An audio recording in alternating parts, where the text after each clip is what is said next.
Oh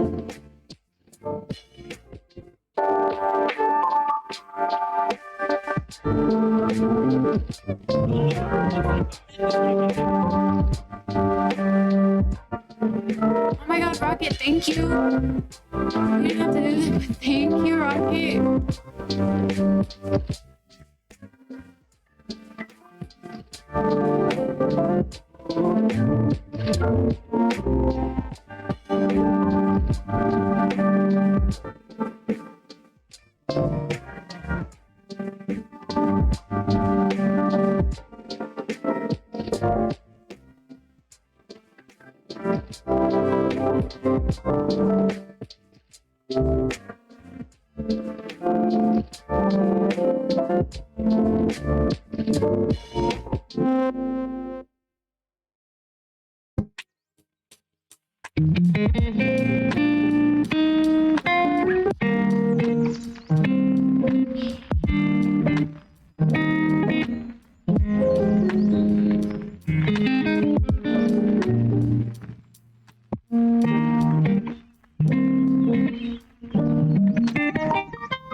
That's too far. Is that too far away?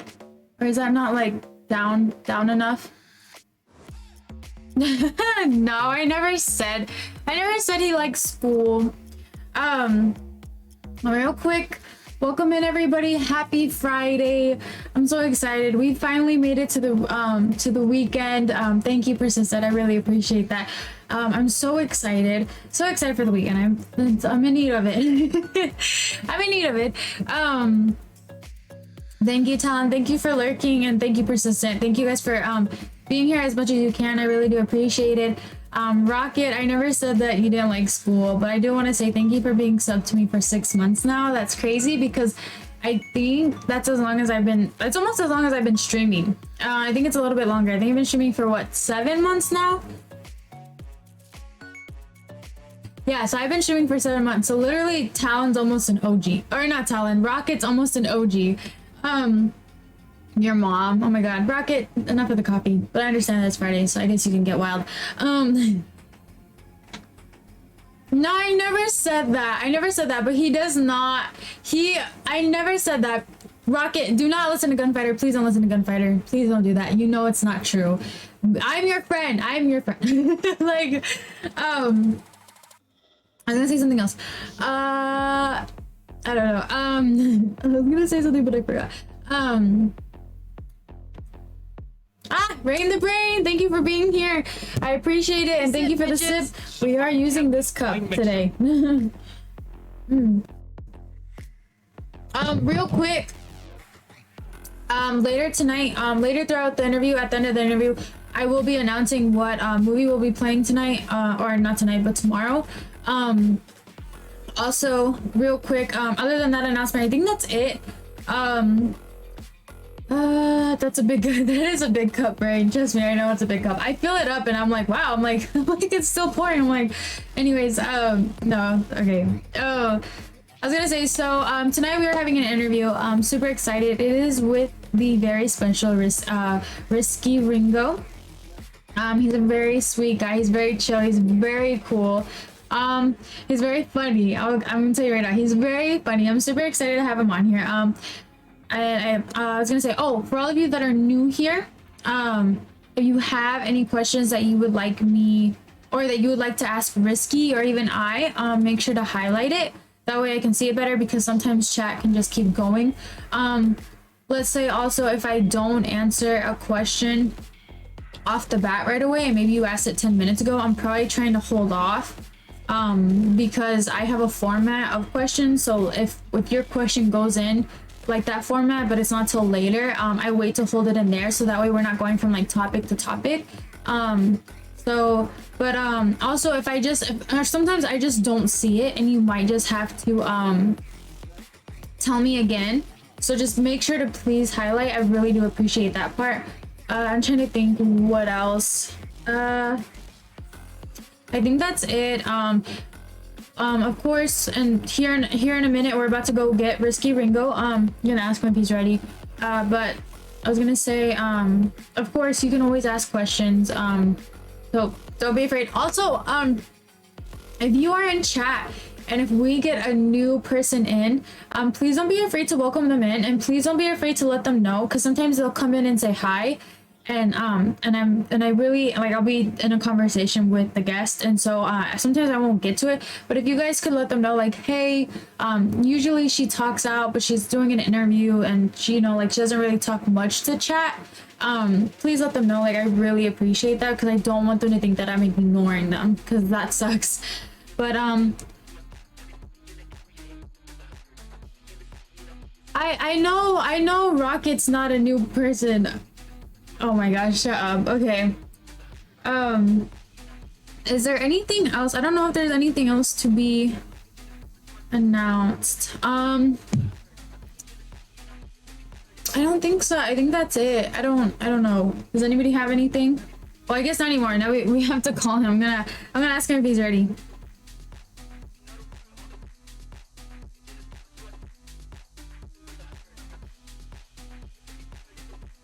I put on my headset.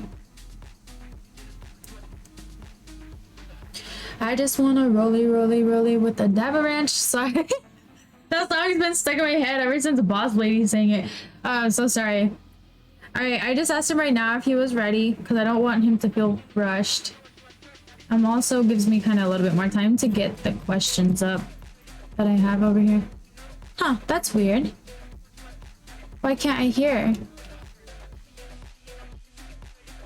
Am I muted? Am I muted? No, I'm not muted, am I? You are not. I know, but I can't hear. Meowana, welcome in, beautiful. It was my volume. You're okay, it happens. Oh my god, I had these on wrong. Hold on. Okay, hold on. Now my headset's not working. I don't like that. I might have to just turn it off and turn it back on. And it sucks because Risky just told me he was ready. Meowana, how are you, beautiful? How was work today? Did you get enough sleep? I just wanna rolly with them. Okay, let's see if it works now. But oh, my bad. Okay, I got you. I still can't hear anything. Why is that?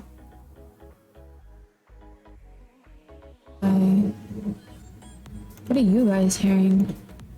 That's why. That's why. Okay, I can hear now. I can hear it. It was me. I was like, I see her mouth moving, but that happens to me too.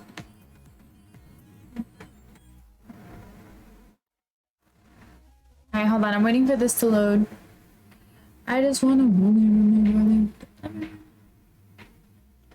Super excited. I'm super excited. Hold on, it's loading. Got that loading. Work was work. Nothing's exciting. Well, how's the rest of your day? Is it going good? I get it, Gunfighter. I just put that on now. That's what I was waiting on. So calm down. Alright. Here we go. I'm going to be calling Risky. Let me go. Okay, here we go. Here we go.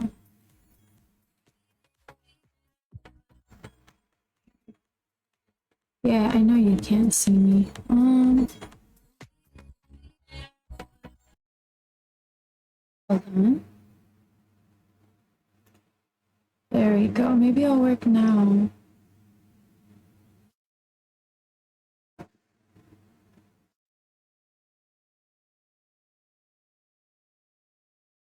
Risky Ringo, can you hear me? Yeah, I can hear you. Perfect. Everybody, please welcome in the one and only Frisky Risky Ringo. Don't do that. Don't do that. Not the one and only. Why? Why can't I do that? Yes, I'm nobody. No, you're not. Don't play. Are you ready for this interview? I'm super excited. Yeah, I mean, I'm excited. Okay, I'll ask this. Well, before we start the interview, I'm supposed to ask you, why do you like to ignore Gunfighter on Discord? Ignore? Yeah. Who told you that I ignore Gunfighter on Discord? She did. She said that right now. She's lying. Oh, no. Okay. No, so I was gonna say, first of all, thank you for doing this. I really do appreciate it. Yeah, no problem. No problem at all.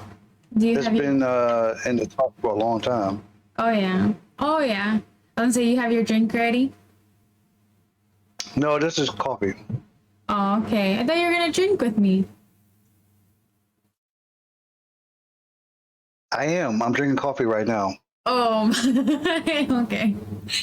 All right. So to Let me start see your receipts then, cause I'm ready. The fucking Catalina wine man. Oh shit. Gunfighter, you better watch out. He's about to throw hands with you.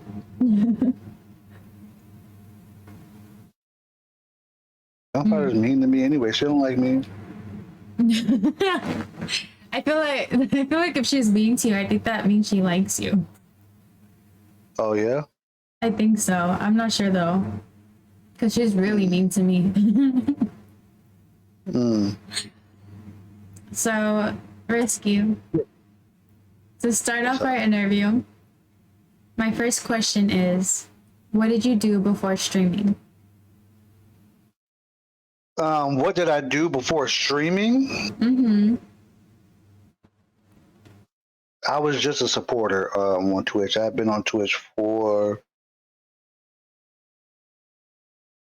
I think I was on Twitch for a year before I started streaming. Oh wow. So yeah, I was just a supporter. Yeah. Okay, so what made you find... Oh, sorry. What made me start? Yeah. I think you've heard this part of the story already, but I think it all started with that's a lie. That's Cap gonna fight it, but it's okay. I I enjoyed viewing the people that I would watch on Twitch a lot. And I think it came down to one day I was supposed to play, I don't know, Dead by Daylight with a friend of mine that I watched from Germany. And she ended up not streaming or even playing the game this day. It was a Friday. I remember like it was yesterday. And I said, I know I've been telling people. What happened?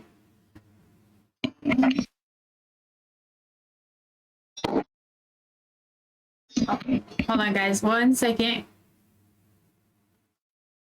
Biawana, that's a good question. I'm gonna hold off for that question when we get to the big debate, but that's towards the end of the stream or the interview, so I don't know if you'll still be here. But I will ask that question because I've asked it before and I'm very curious and I like hearing other people's like what they think of it. So I got you, so don't worry. Thank you for asking that question though. I do appreciate it. Welcome in Grumps, welcome in Zeno. How you guys doing? Actually, real quick. He's a vampire, right? Guys, I do have. All right, I got you. I do have Risky's thing popped up. Hold on, I'm gonna go to chat and chill while we wait for him. I do have his Twitch link popped up. So if you'd like to go check out Risky, don't be afraid to go check out Risky. It was really cool. But yes, I do have it pinned. Actually, I don't even pin that one. Let me see.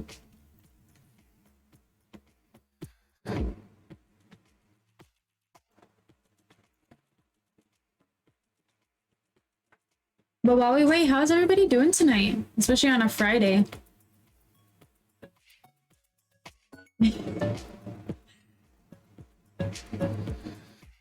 Rocket, that is actually. Where have you been? I've had that the whole time.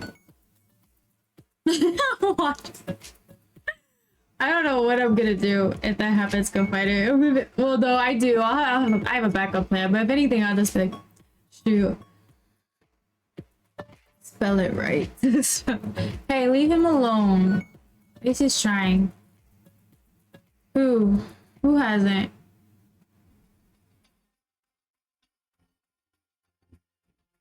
What song is this? I don't even know this song. Hold on, I'm not feeling this.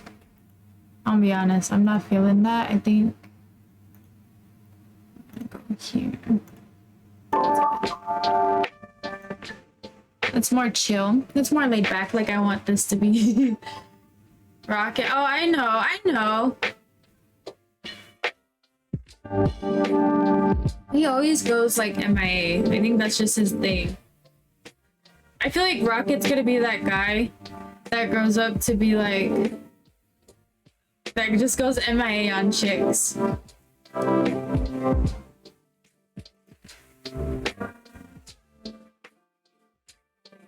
Alex Mag, welcome in. How are you? Happy Friday. Are you doing your drunk Call of Duty today? I forget, what do you call it? Drunk of duty? Right? Is that what you're doing today? Shot when I get home? Maybe, yeah. I could definitely try to take a shot. Maybe. It depends what time you're gonna get home. I'm trying to see if Risky will take a shot with me.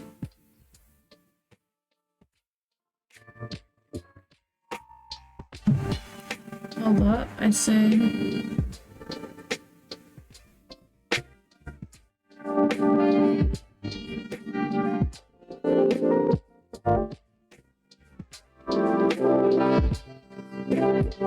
And I think Risky's back. Hold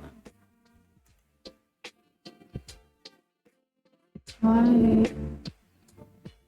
Or maybe not? Yeah, I can hear you. I just can't see you. Hold on. No, thank you for the hug. I appreciate you.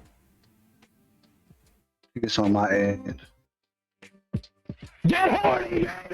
Let's fucking go! Suck my fucking penis, bitch! There we go. Let's see. Hold on. Yeah, sorry about that. Yeah, fine. You don't have to apologize. I get it. Yeah, my PC started buzzing like crazy. Did you hear it? I didn't hear it. No, it was buzzing really loud. I was like, what the heck is that? I'm trying to I figure don't know out. what it was though. Huh, that is kind of weird. You don't know what it was? It just started buzzing? Yeah, my PC just started buzzing for some reason, like really loud. It's kind of scary. Yeah. It is what it is. I'm good. Yeah. Okay. Yeah, I like this one better. Yeah, you look good. Thank you. All right, so where were we? Okay. So I know, so when I had Boss Lady on here for an interview, she did kind of explain a little bit of how that you were a supporter for a very long time, and that when you started streaming, and that, well, you just had started streaming, but that was, wait, so you were kind of like just explaining like what had happened. Oh, okay, yeah. So I've been on Twitch for a year before I actually started streaming, and I was telling people were asking me like, especially like Boss Lady, Ty Diggity, Yachty. That was like the first real group that I got connected to. And they were like, hey man, just start streaming. And I was like, I don't know what to stream. Like, I don't even know how to stream, like all of this. And they were like, yeah, we got you. Just, hit live. I'm like, I don't know. And the one day my friend didn't play with me. It was a Friday. And I was like, I'm going to hit live on my Xbox and see what happens. So in my mind, I'm thinking like 3 or 4 people want to show up. It's going to be nothing. I want to stream for like 10 to 15 minutes. I'm going to get off just to see if it works. So lo and behold, I hit live and I had 50 people in my live stream. Oh wow! My first live, and I was like,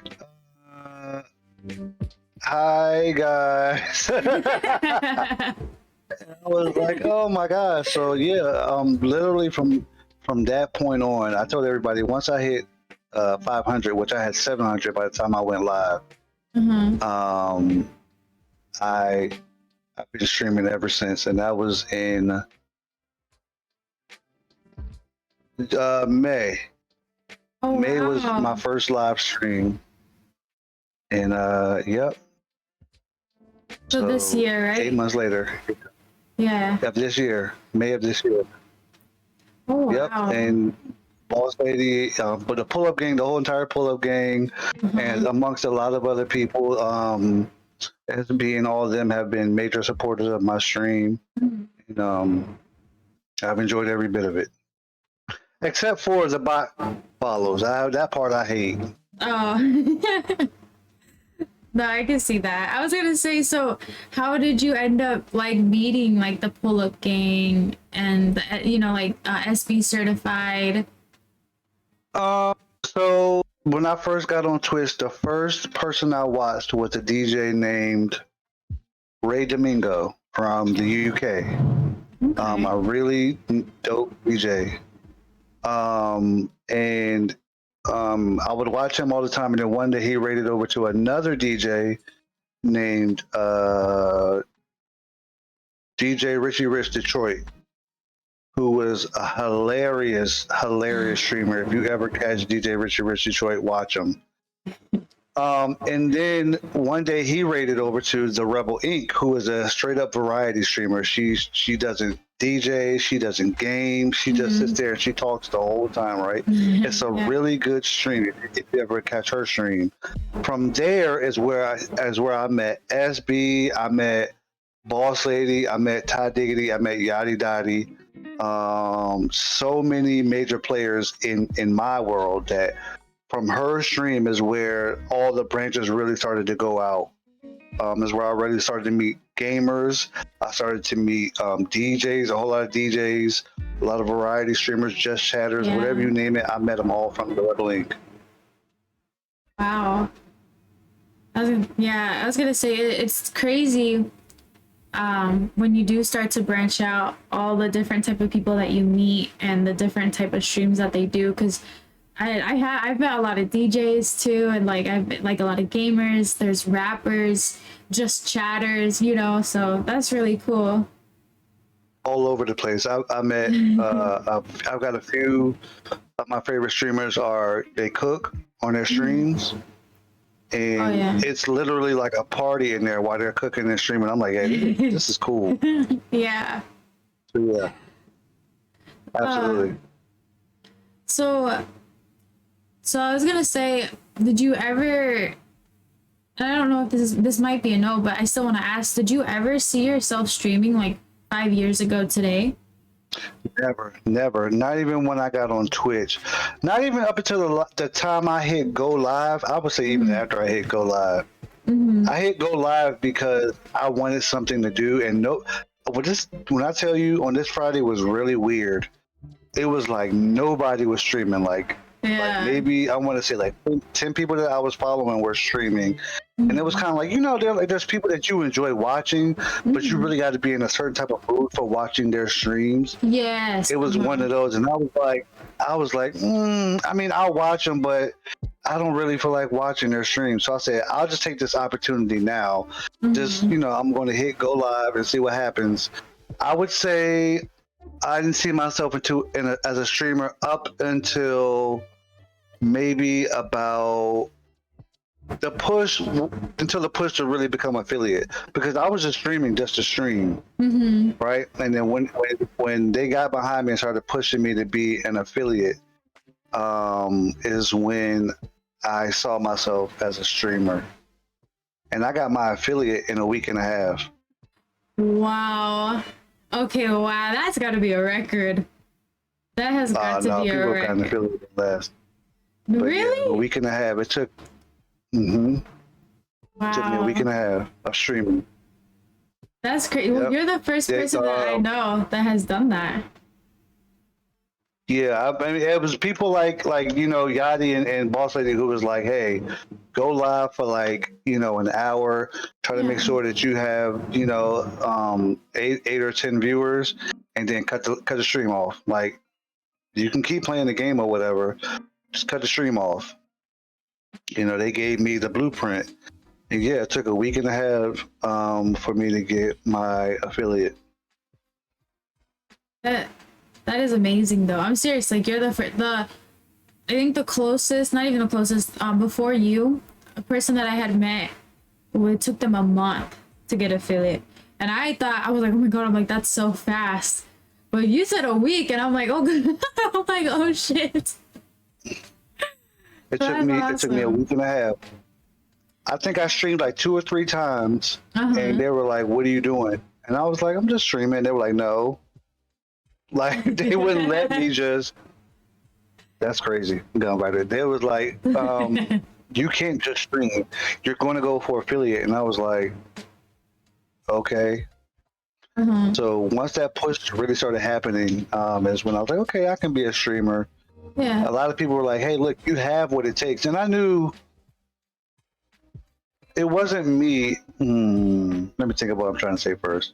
I used the tools that I learned from watching all of the people that I would watch on a daily basis. I used how they would greet the new people into the stream. I used how they would treat certain people in the stream. Like, everybody is welcome here, unless, you know, you do whatever to keep yourself unwelcome here. You know, I use all of those things from each and every person that I would watch on a daily basis, and say, you know, this is how you have streamer etiquette, right? And of course, you have to add your own little flavor to it. Like, you don't want to be just like so-and-so or the next streamer. You don't want to bite off of them, but you want to take the good things that you learn from them and add that and make your own flavor to it. Oh yeah, I think so. There's some people, I'm gonna be honest, there's some people that I have met that I think kind of do struggle with that, finding that their own flavor when taking maybe like some ideas from another streamer, you know? Yeah. And it can be hard. It's hard to find, because you want to find that unique thing about yourself, about your stream and your brand, you know? Yeah, of course. And I told somebody recently, they were like, how are you so good with with people, and I had to let them know, like, I'm an entertainer at heart. Like, I'm really shy. If you see me in person, I'm really shy actually, but I'm an entertainer at the same time, right? So every time the camera comes on, it's my job to entertain. So that shy goes to the background, and now I have to entertain. So I used to be a stand-up comedian. People don't know that about me. I used to be a stand-up comedian. No way. I don't do it anymore. But that's why, like, that part of me comes out in the stream. You'll see, like, I like to laugh. I love to have fun. I love to crack jokes. Fun is what my stream is about. Like, let's have fun, because when the camera goes out, and who knows what you guys are doing, behind the scenes. I don't know what kind of lifestyle you guys are living. I'm not saying that it's bad, but I don't know what's going on in your lives. So while you're sitting in front of the camera with me, watching me stream, I want to bring some joy and light to your life. I like that. I like that a lot. First of all, you're the first comedian that I have had on here. So I'm actually like super excited. And I want to ask right now, why'd you give it up? Because I wasn't doing it seriously. I was just doing it as something to do because I love comedy. I enjoy comedy. I would say the hardest part for me was actually creating comedy. Comedy is really hard. Like, you don't understand the drain and the strain it is to stand in front of people, engage them, and try to see what they enjoy as far as comedy. Because from person to person, you can line 10 people up, and all 10 people could like a different type of comedy.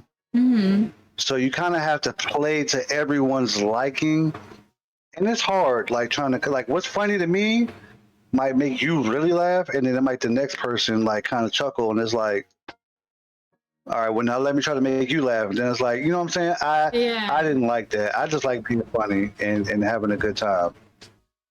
Yeah, I can see that. I didn't finish it, but there was a comedy course and I took it. I didn't finish it, but just like taking like a little bit of it, I was like, God damn. I'm like, this is a lot harder than what it looks like. Like, this isn't just people coming up there and naturally, like, they're just funny. Like, no, like they have to like think, like figure out those points and like what kind of jokes they're wanting to tell, and like it's hard. So, and then especially like going in front of people and being, I can imagine how draining that can be after.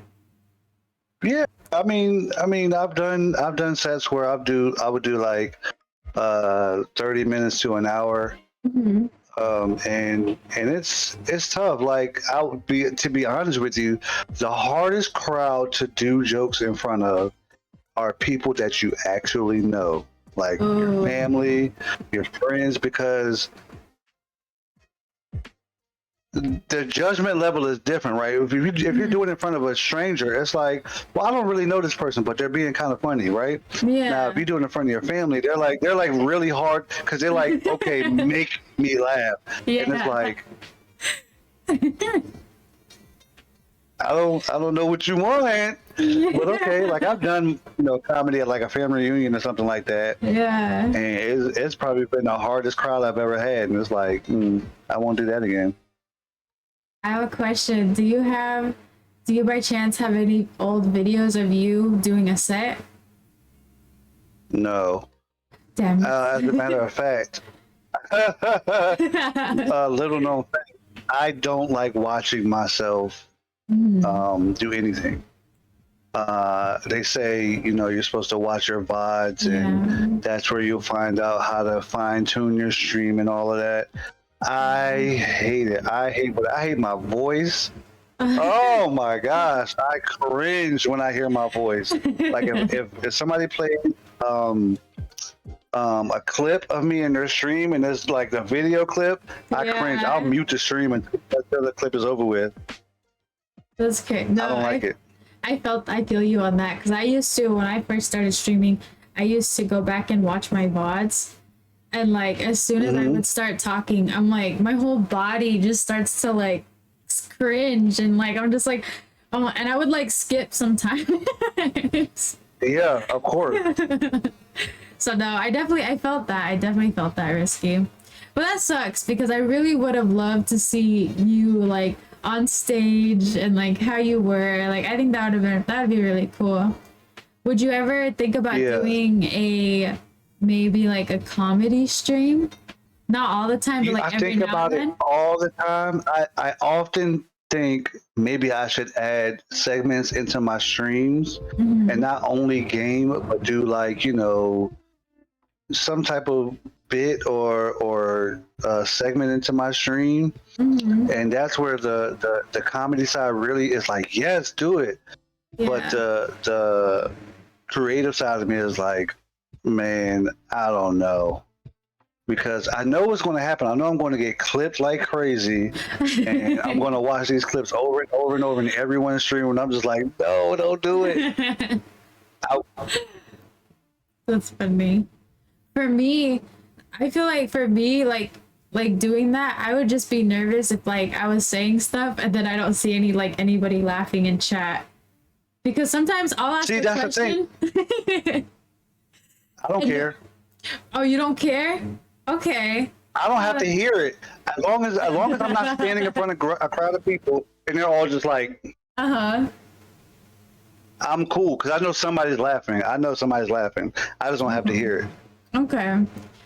Okay. No, that's actually really cool. I guess I could see it that way too, especially not being in front of them, so you don't have to see like their reaction, like their face. Exactly. So, Risky, I'm very curious. What's the story behind your username?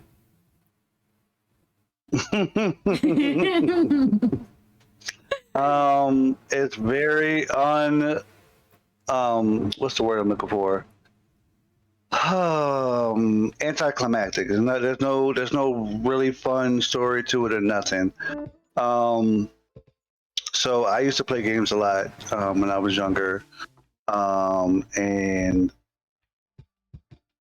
I hadn't had a system for like a long time. I would say like over 10 years. I didn't have a gaming system. Over longer than 10 years, maybe like 15, 20 years. I hadn't had a gaming system.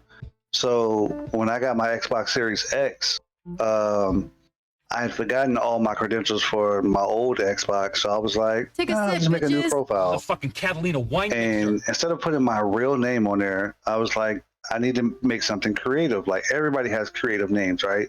Yeah. And I'm probably the most uncreative person you've ever met.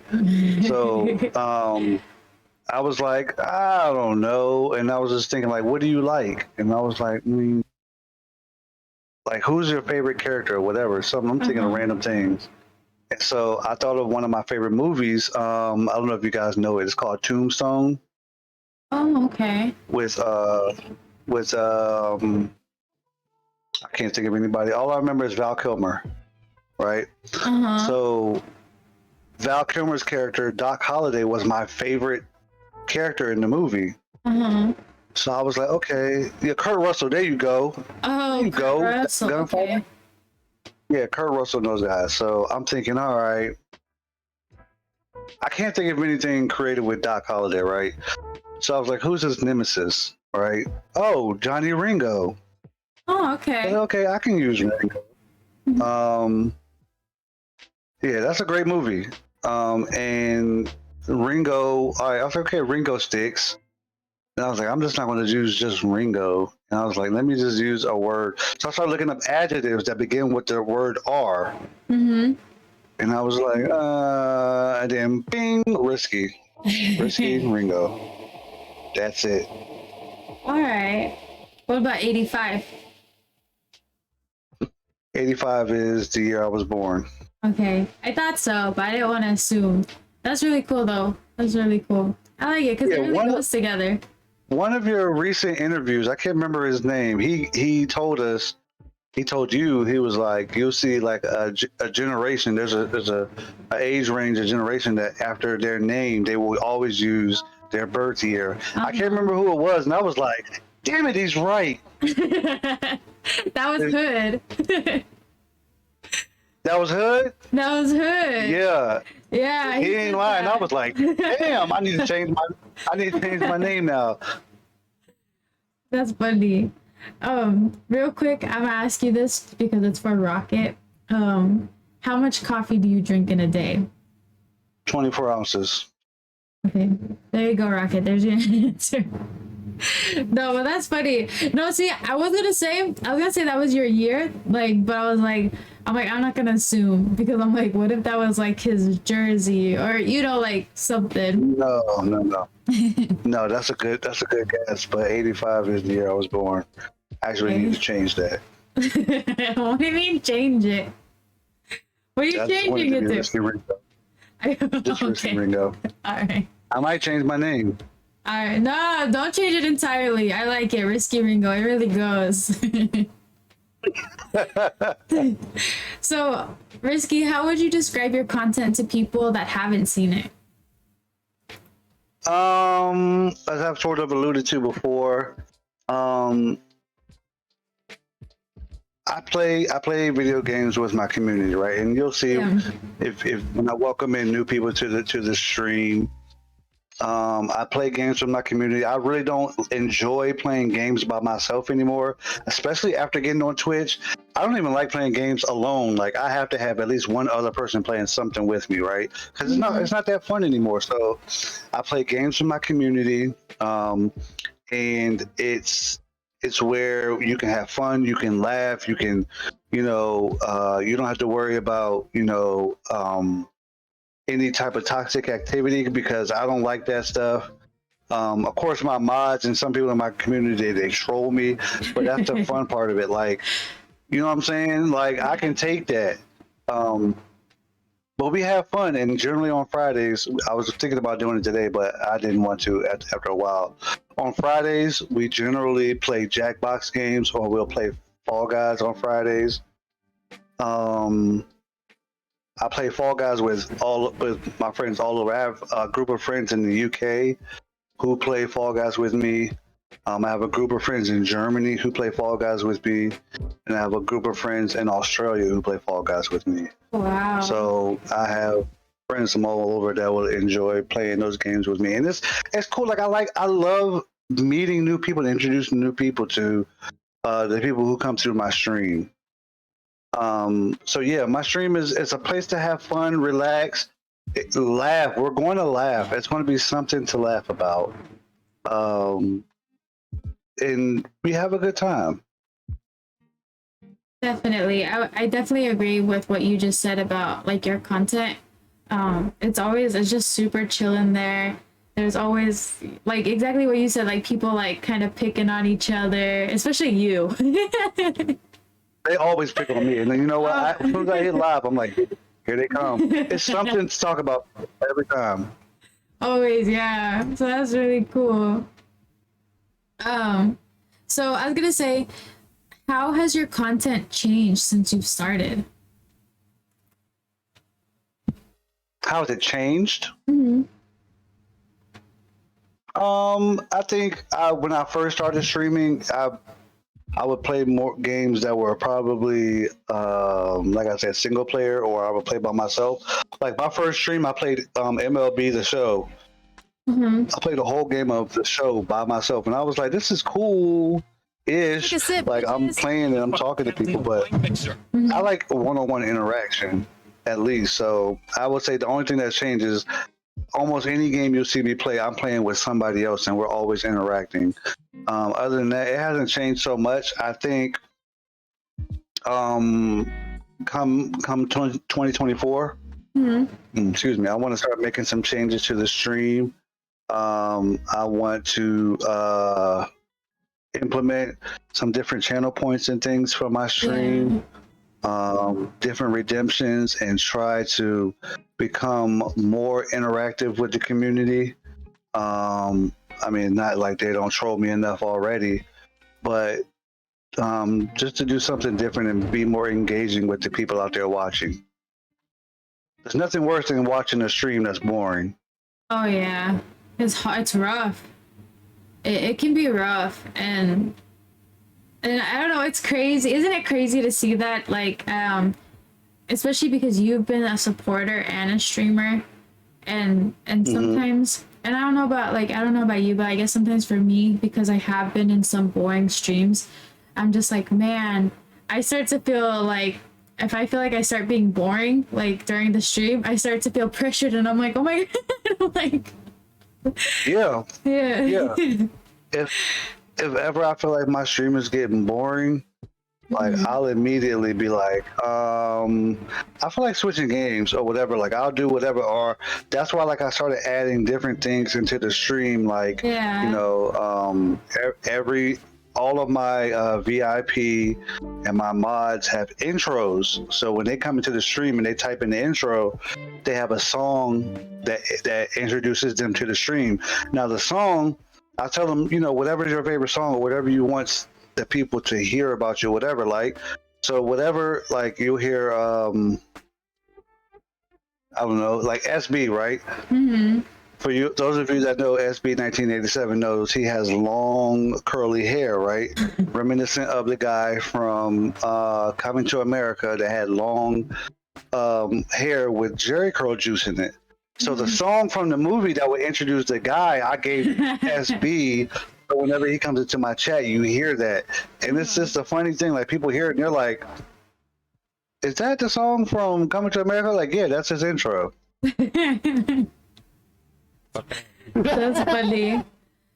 Oh, Risky, stop. Yep. No, you didn't have to do that. Why'd you do that? I gotta fill the glass up. No, don't feel no. Don't. Yeah, thank you. You're gonna take shots with me? Can we fill the glass up? Yeah. As a matter of fact, that symbol right there is my zodiac sign. Yeah, I know you're Scorpio.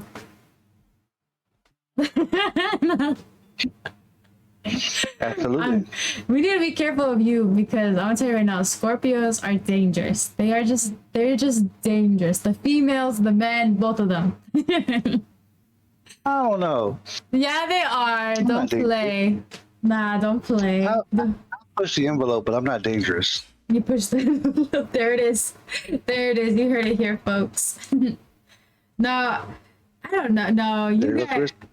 I'm gonna tell you.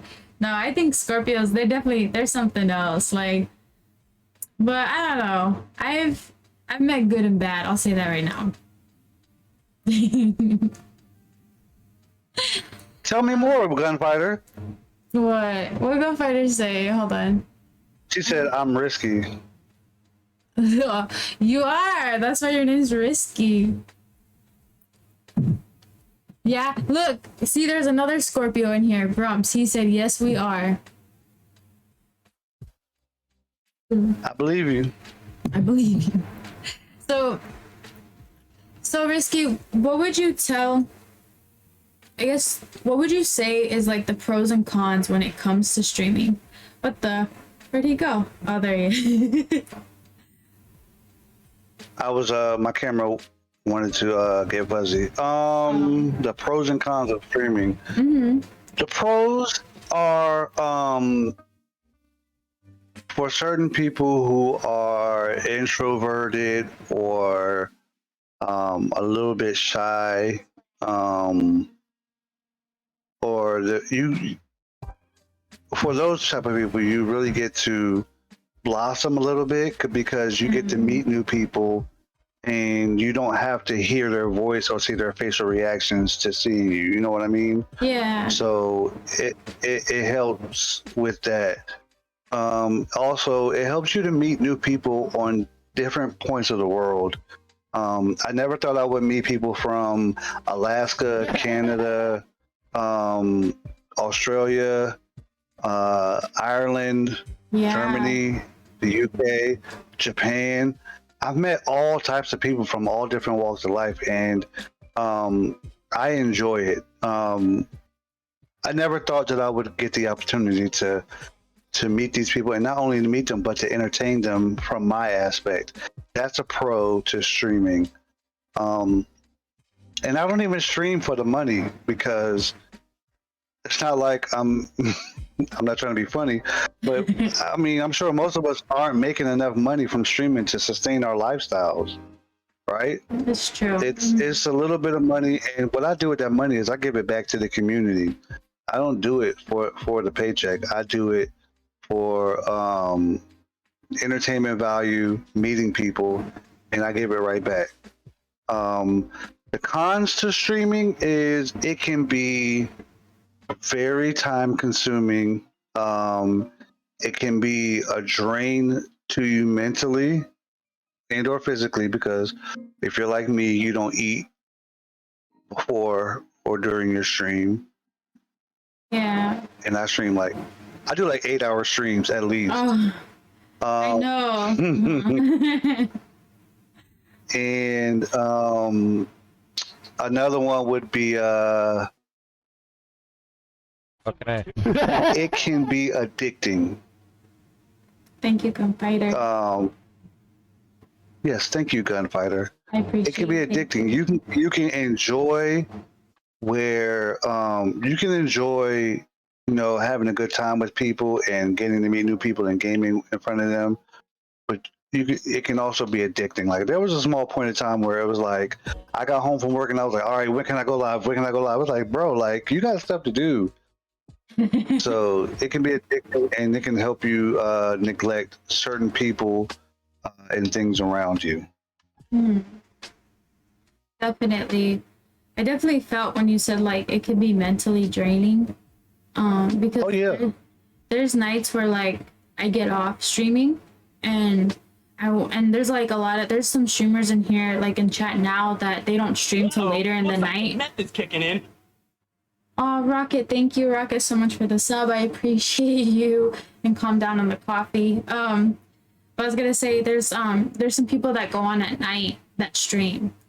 And sometimes it's rough for me when I'm getting off my stream because I mentally just want to like it's kind of like getting off from work. Like you just want to take your shoes off, you want to sit on the couch, you want to put on your show, like you just want to like mentally start relaxing, like kind of like sit back. Absolutely.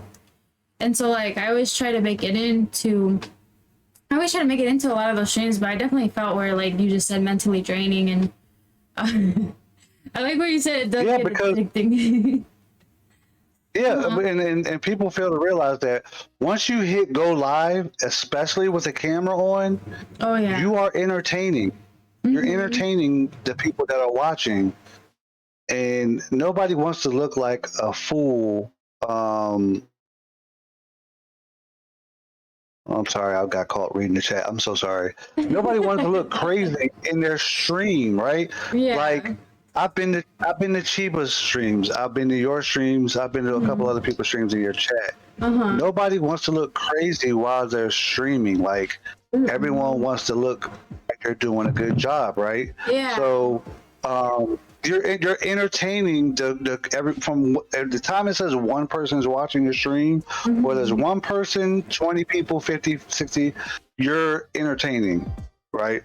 So it's up to you at that point to be an entertainer, and sometimes you want to just like take a second and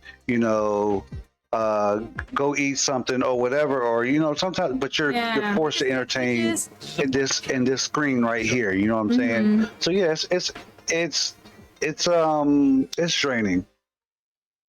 And I was gonna say too, I think sometimes people don't understand, because it's crazy, because we were just talking about comedy, and you know how people look up at them and they're like, oh my gosh, that's easy, right? Like I could go up there and be funny, but it's not. But I used to be the same way. I was very ignorant when it came to streaming. I was like, I could be in front of a camera. I can stream. That looks so easy.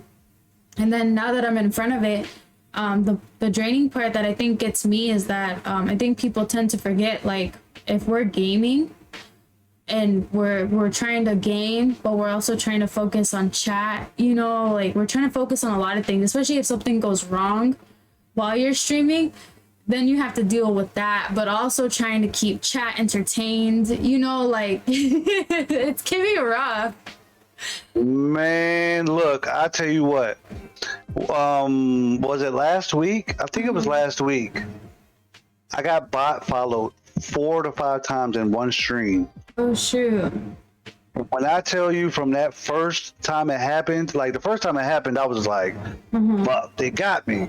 So I'm like, all right, I don't know what to do, right? This is my first time it happened to me. Yeah. So I'm looking at my mods, right? I'm like, all right, my mods are in the chat. No mods in the chat. So I'm calling them out. Like I'm putting my like, hey mods, are you here? Like nobody's there, and I'm like, oh crap, I gotta stop the game. I'm like, what do I do? And thankfully, I had somebody in my chat that knew what to do. They were like, turn off the mix it up bot so the sound stops. And they're like, just wait and don't even like bring any attention to it because that's why they do it. They want to interrupt the stream. Yeah. So I was like, all right. So I kept playing the game or whatever, and then finally the sound stopped. So I was like, all right, let me turn it back on. I turned the bot back on, and they came right back. And I said, yeah. And I really, in my mind, it was like, I want to cut the stream off now because I'm tired of this, right? Yeah. I got over 1,000 bots following my stream, and I was like, this is too much. You know what I mean? Like, I was like, I want to turn it off. And somebody, like one of my mods came in and was like, hey, look, I'll take care of it. And then they activated the freaking sing for me channel point redemption. So they made me sing for the stream. And after doing that, I felt 100 times better. And I was like, okay, forget it. We'll take care of it. But that's draining. That's draining. It is draining. I was gonna ask too, has there ever been like a time where like you said you were gonna go on and stream, but like let's say you were just having a bad day or like something happened personally and you're like, man, I really don't want to get in front of the camera. I don't want to stream. But like you still multiple times. Yeah, like but you still get on and do it. And sure, especially if I promised, hey, next time I go live, we're going to do this. You're going to see that. I'm the type to where I'm not going to break a promise, no matter how I feel. And usually, when I feel like that, and I stream anyways, it ends up being a really good stream. Yes, I was gonna say that too. Yep. Yeah, it's crazy because I've had a lot of times too where I'm like, man, I really don't want to get on today. I just I don't want to do this, and I get on, and it, like you said, it ends up being like one of the best or like fun streams, and then you're like, wow, I feel better. Like I don't even know what was bugging me.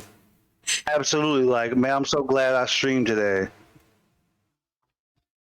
So like my first cam stream, I was so nervous. I'm like, man, I don't want these people. Like, I don't know what to do. Like, I know I've watched millions of people, not millions, but I watch all these people stream on a daily with a camera on, and for some reason, like, I'm getting really nervous. And I don't know who I hit up. I think I hit up like Gotti and Boss or whatever. I was like, yo, I don't know about this. And they was like, bro, what are you nervous for? You're like, these are people that you see and talk to every day. Like, what's the big deal? And I was like, I don't know. But man, I turned that camera on and had a great stream. Oh, hold on. Sorry, Risky. 1 second. I'm getting ready to Talon. What's up, Talon? Talon, thank you so much for the raid. I really appreciate it. Welcome. How was the rest of your stream? Welcome in, Raiders. Welcome to the Cum Zone. W freaking raid. What's up, Talon? Talon, how you doing tonight? Fuck me in the ass and dress me like a clown. I'm a loser. Thank you for bringing the Raiders to the Cum Zone. Thank you so much for the raid, Talon. Seriously, I appreciate it so much. What were you streaming? And I hope it was going good. Oh no, I know you were streaming. Wasn't it Dungeon or something like that, right? Dungeon? Not, because it wasn't Destiny 2. Destiny. Was it Destiny? Because he was talking about, I know he was saying something about Dungeon. But welcome in, Raiders. I'm Jennaronis, and you actually came on a very special day. I am doing an interview, and our special guest is Risky Ringo. We are going to be talking about his streaming journey and some other fun parts that I do not want to give away yet because he doesn't even know what they are. That's it, bitches. So, but welcome in, and thank you so much again, Talon.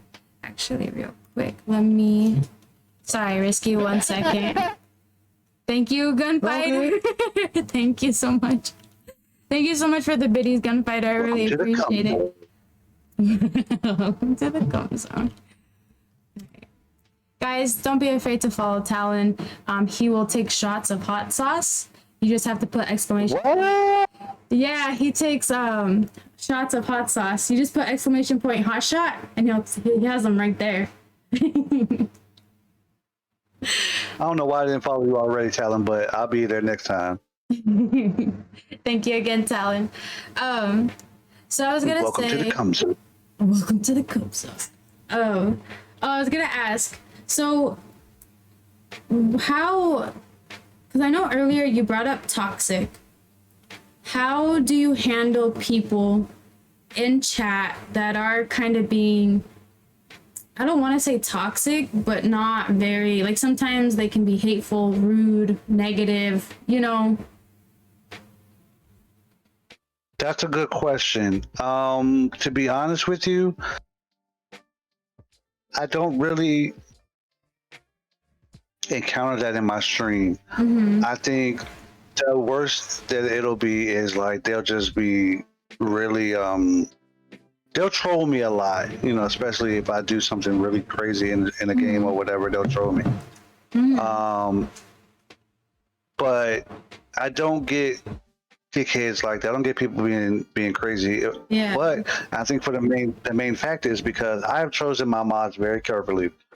I have mods that are like big time mods, like they mod for big streams. Yeah. I have mods that are like new mods to streamers. I have everywhere in between, and I tell them all from the day they become a mod. Once I make you a mod, you have the green light to do as you please. If you see someone in the chat that's acting up, I don't care who it is, you have the green light to get rid of them because this is not that type of place. And they should know. And, you know, like you come in here. Yeah, hold up, Risky. Can we delete that? Mods, can you guys please delete that? It was uncalled for and not necessary, and I don't care if it was a joke. It wasn't necessary. I'm sorry about that, Risky. That's never happened before. It's all good. I don't know if... It don't bother me. Well, It don't bother me. They called me off guard. I was like, what the fuck did I do? No, that caught me off guard too because they're a new person. They literally just came in yesterday into the stream, so they're brand new. So that's my bad, Risky. That's kind of on me. I'm sorry about that. That's all good. They could bring that over to my stream and they're gonna get kicked out immediately. But when I tell you my mods have the green light, they have a bright green light. Yeah. So that would have never lasted in my chat for more than 3 seconds. They'd have been like, what? Yeah. Next time, But mods that are in here, next time that happens, can I please have something like that deleted? Harv, I don't care if you were joking. You're new here. We don't know you like that. Also, you don't know Risky like that either to be joking like that. And I don't even know if he jokes like that. So, anyways, I want to continue with the interview. I was going to say, well, so I would like to ask you something. I had the question too, damn it, because it was something that a lot of streamers get. How do you handle somebody that comes into your stream and tries to tell you kind of what to do? I don't. Yeah. Once again, my mods, in my mind, the job of a mod is to keep the stream in line, right? Yeah. Now I'm the streamer, and of course it all starts and ends with me. But my mods are next in line. Like if I'm thinking of my career here. If I'm the chief and I have a lieutenant or a captain under me, your job is to do whatever. I'm not at all pushing nor am I controlling. But if you want to be a mod here, which is why you accepted the job, if you want to be a mod here, then I have things I need to be done. And you have to keep the stream in line. If somebody comes in here talking crazy, doing crazy stuff, get them out of here because that's not what we do here. So you know, stuff like that doesn't fly in my stream. I don't get that. Like there's been a time I would say early on when I was streaming, and I would ask from time to time I'll ask the community to recommend someone to raid because I like to raid new people sometimes. I feel like raiding new people kind of expands your community because you start getting followers from that community, and then you know you start to branch out a little bit. So from time to time, I do like to raid new people that I don't even know who they are. They might not even know me. Yeah. And with stuff like that, someone recommended me to raid someone, which I without me even asking. And my mod was like, "Yeah, just thank you for the recommendation, but like we don't have to follow that." You know what I'm saying? Like, I appreciate the recommendation, but we don't have to raid there if we feel like that wasn't, you know, that's not somewhere we want to do. So my mods keep the stream in line, and you know, outside of that, it's generally, you know, whatever I say. And I'm honestly, I don't like that stuff. I don't like it. I feel like I drop all the stuff that's going on behind me in my life once I hit live. Like once I hit live, you'll never know what's going on behind me because I'm always happy, I'm always upbeat, I'm always positive on here, which is really how I am. But you'll never know what's going on in my life because that stuff goes on, and I don't want that. I don't want to bring any of that into the stream. Yeah, definitely. I only asked just because I have streamers that, you know, that I've talked to before that, and even me, I've gone through it where like I've had people come in and they've tried to tell me what kind of music I should have on, or, you know, like just different types of, or like the people that I should be rating, and that I need to go do this and I need to go do that. And I've tried to explain to people like there's a difference between giving advice and versus somebody that's kind of being like, you need to do Shot this. time. Talon, thank you for the biddies and thank you for the shot. I really appreciate it. Hold on, Risky. I'll be right back. I gotta go grab that shot glass. And are you gonna take a shot with me? Sure. All right. Be right back. Just Alan, you're a W, bro. You gotta chill out. Talon. Turn her over. Gunfighter. And bang. Up the Thank butt. you.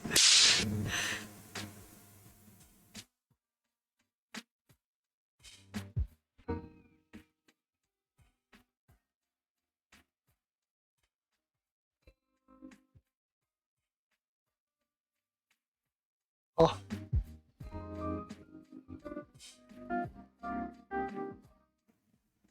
Welcome to the cum zone. Welcome to the cum zone. All right, hold on. Okay, right. Where is it at? There's the button. All right, there we go. Does this mean we're going to get cummed on? I might. I'm just kidding. I'm just kidding, Risky. Hold on.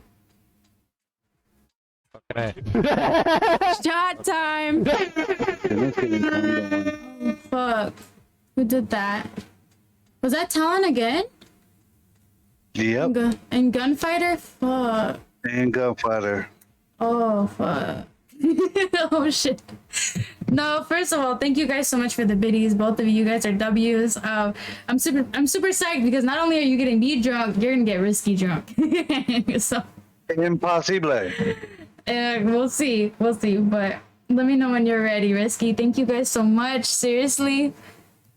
I'm gonna see. I'm ready. Daddy, chill. Here's just here. Let me give you a little more. let me give y'all an insight into old Risky here. Okay, let's hear it. I want to hear it.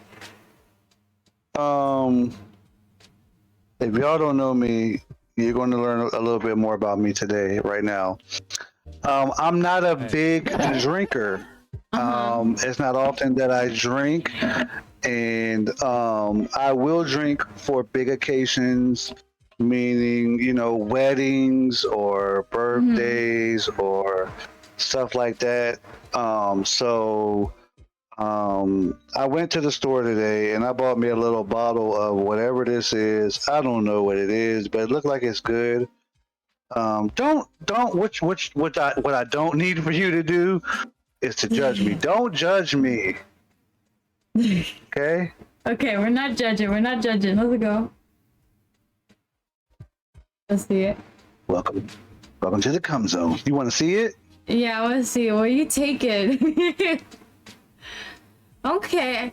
Ooh, I never had that one, but okay. Alright. You ready? What? Yeah, I'm good. Alright. Talon, Gunfighter, thank you guys so much for the biddies. Thank you for the 2 shots. Let me know when you're ready, Risky. We gotta take two. Yeah, we gotta take two. Okay. All right, come on. All right, let's here we go. Oh, go. Oh. Mm.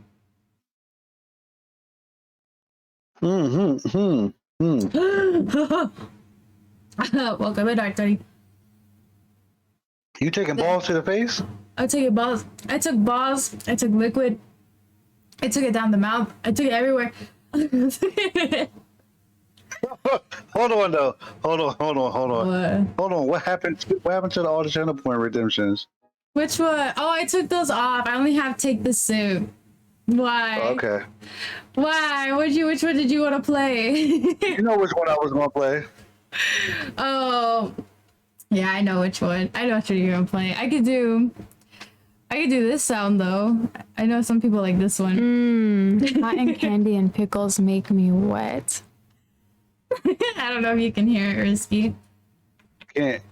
No, okay, that's good. That's good. What, Grubs? What do you mean, really? And Vic said, don't worry about it. As long as you're drinking and if you're buzzed or drunk with us, have a good time. I want you to sit back, relax. All right, Risky, let me know when you're ready to take this next shot. All right, hold on. Oh, Rocky? snap. I might have found a workaround. A Might have found workaround? a workaround. Hold on. What do you mean? Hold on. That's Did I kinda get it? scary. Nope, I didn't get it. You know why? Because you don't have a soundboard. Just kidding. You need a soundboard. A soundboard. Take a sip, bitches. Ooh. Okay. You I do need to you get a soundboard. Okay. Okay.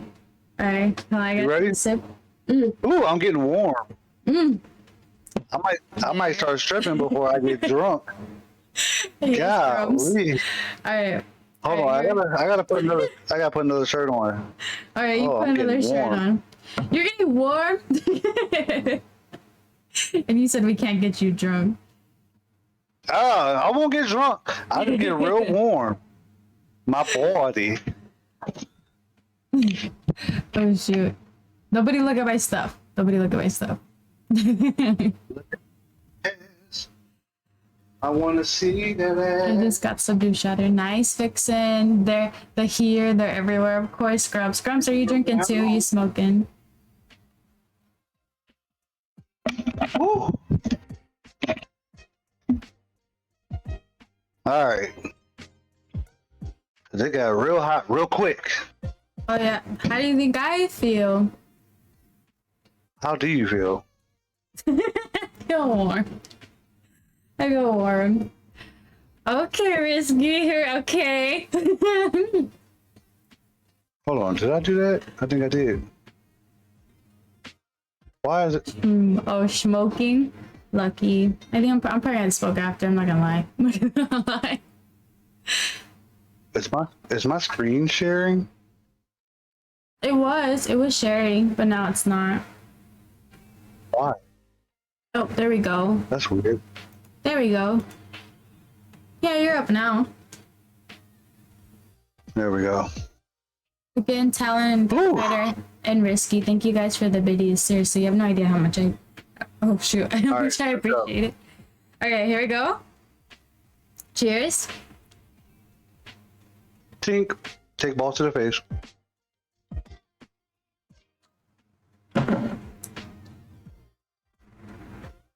Ah! It tastes like sour medicine. I feel like I'm drinking sour Robitussin. I feel like I'm drinking gasoline or something. I'm getting naked, yeah. I might get naked I'm doing if full. you were around for my birthday stream. I definitely got naked.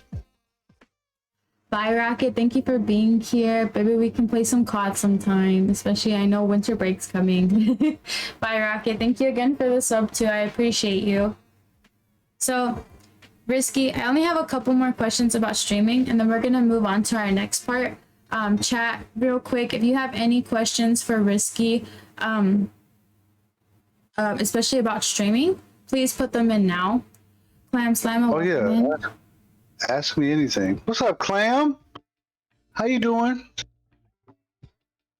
Clam Slammer.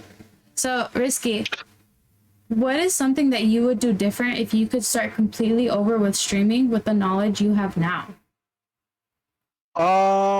Good question. I think I would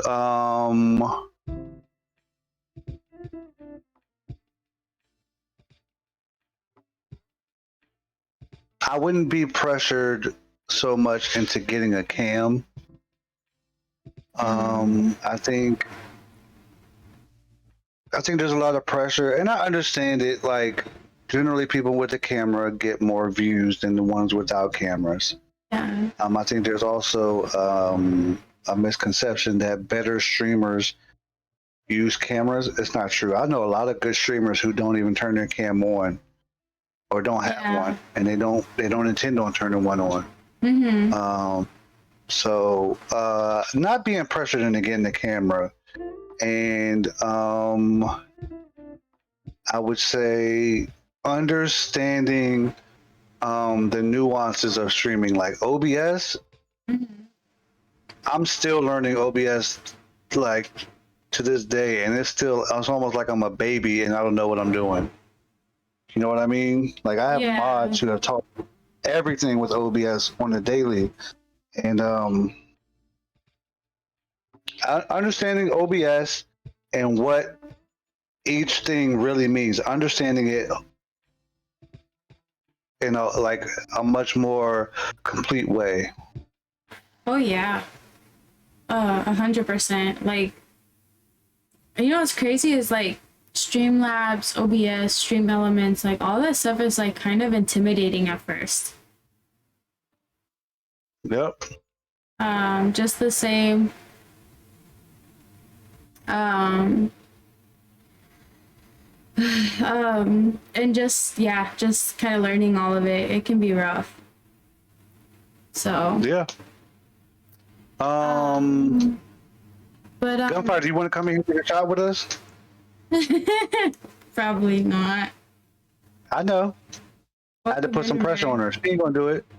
Welcome in, Rare. How are you? Happy Friday. Are you drinking? So Risky, what advice would you give someone that just started to stream, or someone that is wanting to start streaming? I would say for someone who's just starting to stream, I would say be careful of the people that are around you. Yes.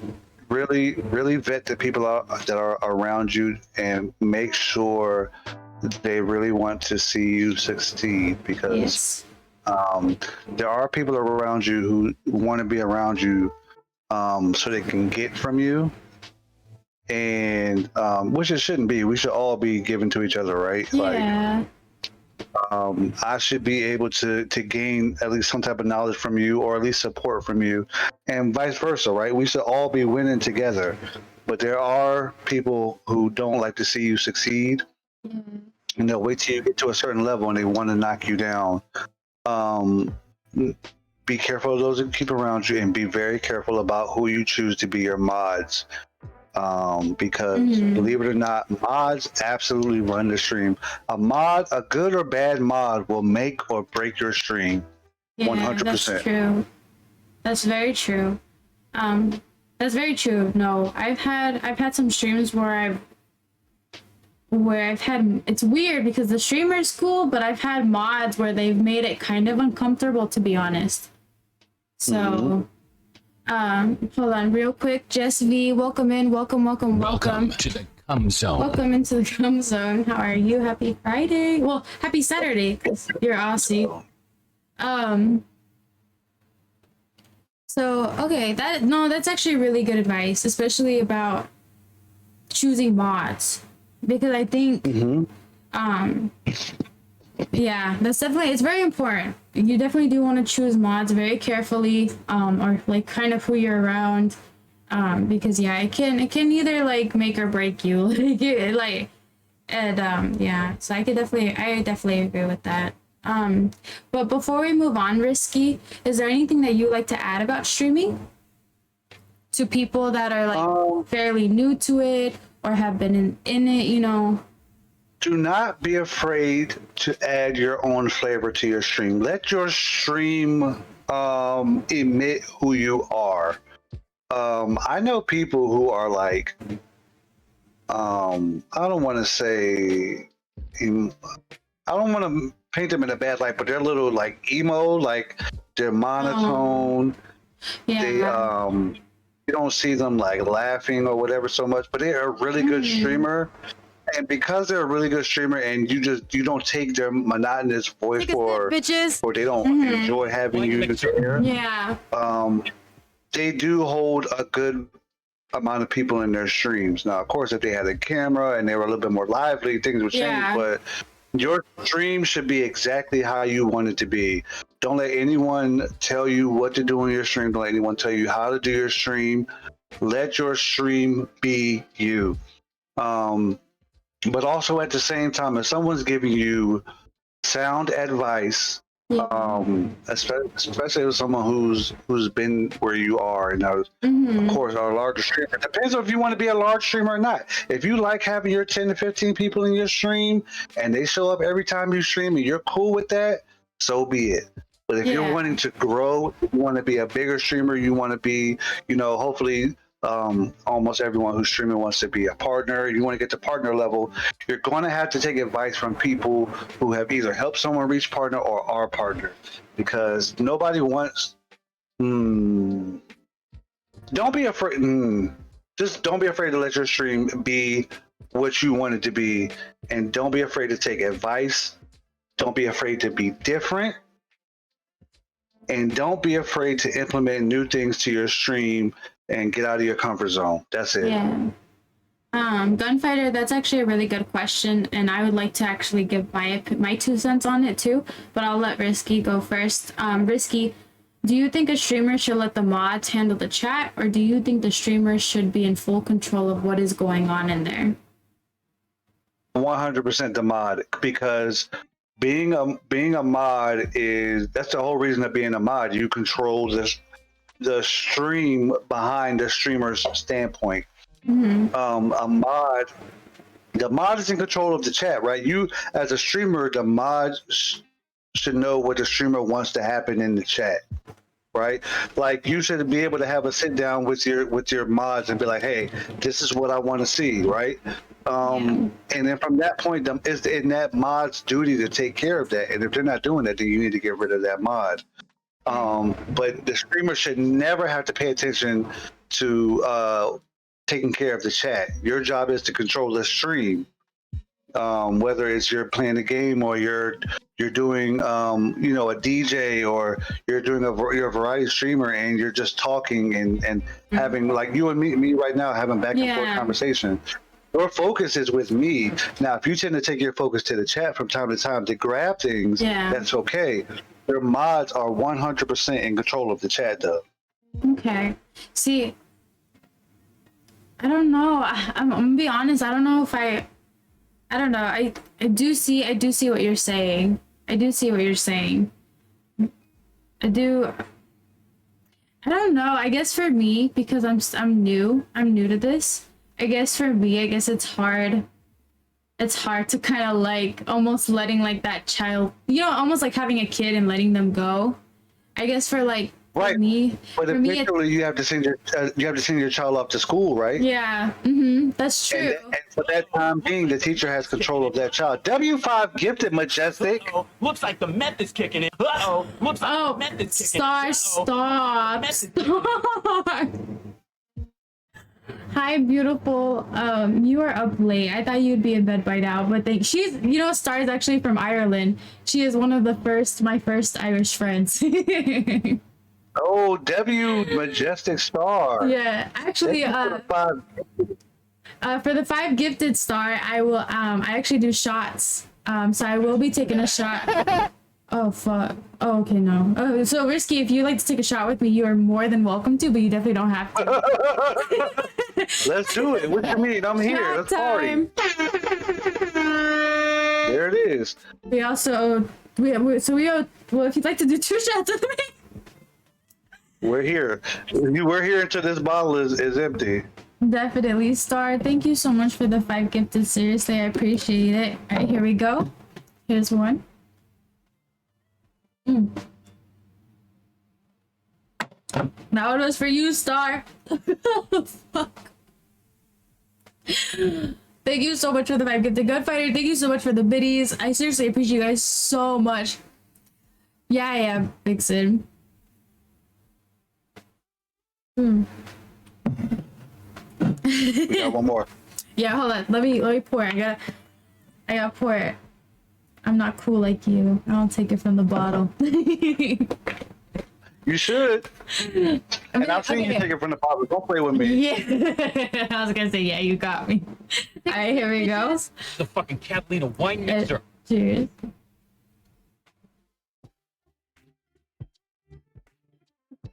Oh my god. Oh my god. Thanks, Clam. Lick the rim. What do you mean? That's what it says. Lick the rim. It's in there. Did you like that, Vixen? That was just for you. Risky, don't look at me. Don't look at me like that. Don't look at me. Don't look at me like that, Risky. Don't look at me like that. Look at me like that. No, lie. Vixen, don't lie. Don't make me do that again. Don't make me lie. It is. It's my favorite shot glass. Hot Topic. I got it from Hot Topic, if anybody would like to know. All right.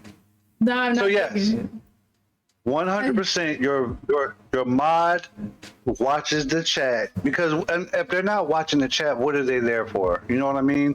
What is your mod's job at that point if their job is not to control the chat? You know what I mean? You are. Your realm should be with this screen right here, and whether you're playing a game or you're DJing or whatever, the mods control the rest. And I have to learn that when I'm ready to raid out, I just find someone and raid out. I'm learning now. I have to be able to go to my mods and say, "This is who we're raiding to. Go ahead and handle the raid." Yeah. But 100%. Okay. You should you have to relinquish your baby to the mods to take care of the chat. No, definitely. You've definitely, I'm gonna be honest, you definitely opened my eyes about that. It's actually probably gonna give me something to think about over the weekend. Because I'm still here learning too, you know, and so and honestly, Risky, like I really appreciate having you on here and helping, like giving advice. It's very helpful, and it's like giving me another like different like a different perspective, you know, like to look at something. So yeah. Of course, and we're all learning, right? Like I said, that's something that I had to learn once I started streaming. Because if you come to my streams, like Persistence there, Sheila's there, from time to time you're there, you'll see that once I start to stream, like generally my mods aren't really there once I start to stream, right? So within the first 10 minutes of the stream, I'm usually giving shout outs. And then I get in shout out territory. And then like 15-20 minutes in, when my mods are already there, I'm still giving shout outs, and they'll say, fine, since you want to do shout outs, I'll leave. And I'll be like, oh snap, my fault, because at that point, what do I need a mod for? So I'm like, my bad. And I'm like, y'all got it, my bad. You know, I gotta let them handle the chat. That's their job. Yeah, no, I get what you mean. Guys, if you don't have any more questions for Risky about streaming, we are going to move on to the next part. I'm actually really excited to talk about this. So, Risky, you are a firefighter. You are actually the first firefighter that I've had on this stream to interview. And I hope you don't mind if I ask you some questions about it, because I am very curious. If that's okay with you, Risky. Have at it. Okay. So I'm very curious, what inspired you to be a firefighter? What inspired me to be a firefighter? I'm gonna be 100% with you. I did not want to be a firefighter when it was proposed to me. Okay, so all in all, I've been in the fire department for a while, but this time around, I've only been in the fire department for 7 years. Wow. I joined the fire department though back right out of high school. I was working in the administrative building, working as an admin assistant. I didn't know what I wanted to do in my life. I was 19 years old. I really didn't have a direction. Like I just graduated high school. The last thing I wanted to do was to jump into something where I was going to be told to do again, right? Like I wasn't great in school. Like my thing was I'll show up and I'll pay attention, but I'm not doing everything you tell me to do, right? Like I'm tired of being told what to do every day. And once I got into the administrative building, I met a lot of dope people, and when I say dope people, I mean like higher ups, like the assistant chiefs and everyone that's higher up. Yeah. They would definitely encourage me. Good night, Majestic. Thank you for coming by. Bye, Star. I love you. I'm so ingrained in the chat too. No, you are okay. You are okay. You are my guest. You would, I mean, I would meet a lot of dope people. And they would encourage me like, hey, you should fill out an application and join the fire department. And I'm like, no, I'm good. Like, this is not what I want. And they'd be like, no, like you don't understand what type of opportunity you're missing by turning this down. Like you need to sign up and join the fire department. And I'm like, man, I'm not running anybody's burning house. Like, come on, man, what do I look like? Yeah. And they would keep encouraging me. Right? I'm like, no, I'm good. And then one day, one of the higher up black firefighters, he said, I'm tired of this. He took an application. This is when we had paper applications for the older people that are in here, okay? He took a paper application and he filled out everything on there that he knew about me. And he said, here, you fill out the rest and you turn it in today. Okay. And I was like, all right. I turned it in and I flew through the process. And once I got into the academy, my mindset changed about the fire department. It's not what you think it is. It's fun. You get to do and see a lot of things that you don't expect on the good and bad side. But I think overall it comes out better. Yeah. I was gonna ask, what is the process like before like becoming a firefighter, like certified? Like I'm sure there's training, and being interviewed. So like how is that process? So for my department, right? Every department is different, right? But from what I know about my department is one of the top tier departments in the nation. We serve the top 3 richest counties in the nation. So we have a higher standard than a lot of other departments, right? Yeah. So what happens is once you apply, you have to fill out what they call a personal history statement, which is basically them. They want to know all about you. They want to know, who you are, what you do right now, what have you done? Do you do drugs? Are you a thief? Are you they want to find everything out about you, testing your character, right? So you go through, you turn that in, and then they're doing a background check on you while you take a written test. They give you a basic high school aptitude test to say, are you smart or are you dumb, basically. Yeah. Are you an idiot or can you learn? Then after that, they give you a physical ability test to say, okay, if you pass the written test, okay, you can go to the physical part, which is, okay, you're smart, but are you a fat ass or are you in shape? Are you in general shape, right? You don't have to be in great shape, but are you in general shape, right? Yeah. And then, stop it, Clam. I know, and then, Clam's not dumb. Clam's not dumb. But yeah. Ms. Gunfighter, don't be dismayed. It has happened, and it has happened. Honestly, That's crazy. And then after you go through the physical test, you pass that, which a lot of people actually fail out of that part, to be honest with you. Then they send you to the police side of it, which we're connected with police a little bit. They do what's called why am I having a brain fart? A lie detector. You have a lie detector test. Yeah. Oh wow. Shit. And a lot of people fail out of the lie detector test, not because they've done wrong, but because they lie. Oh. Taj, thank you for the raid. Thank you for the raid, Taj Mahal. Seriously, I appreciate it. Welcome in, Raiders. Welcome to the Come Zone. Welcome in, Raiders. Taj, how was your stream? How are you doing, beautiful Raiders? Happy Friday. You guys actually came into a very special night. We have a very special guest. We are here with Risky Ringo. We are doing an interview.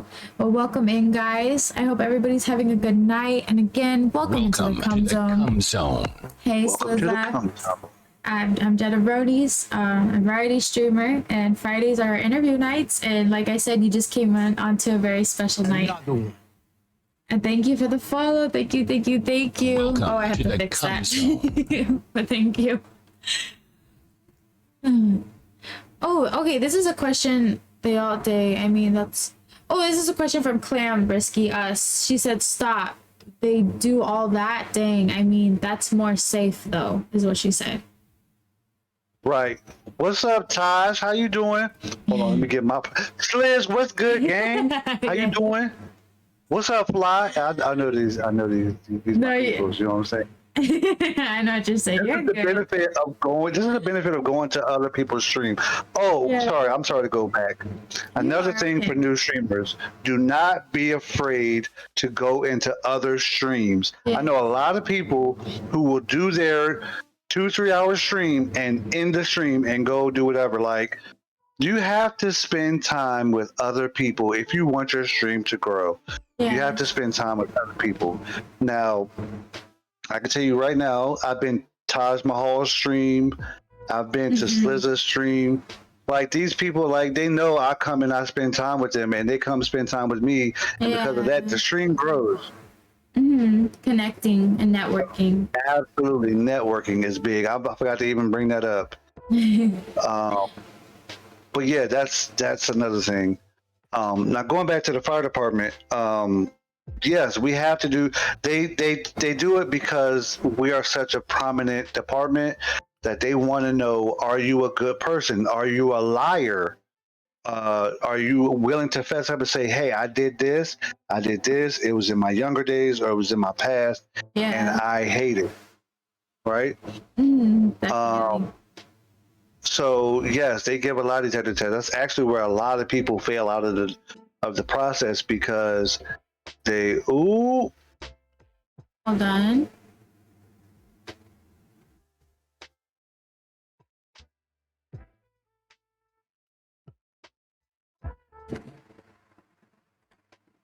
My mod's got it, Risky. Right? Yeah, let it go. Yeah, definitely. Taj Mahal, please don't mind that one. It is what it is. It's attention. So please ignore it. Don't give them what they want. That's what I'm not trying to do right now. My focus on here is Risky, and he's our special guest. That's what it is. So yeah, no, you're good. It happened. I get you. There's no problem. Nonetheless, they want to know, are you a liar? Like, they ask a lot of, like, I even failed a question on my test, which I had to go back and tell the truth because I didn't realize that I was lying at the time. But yes, a lie detector is admissible. Some people try to go through and get a lawyer, say, hey, blah, blah, blah, blah.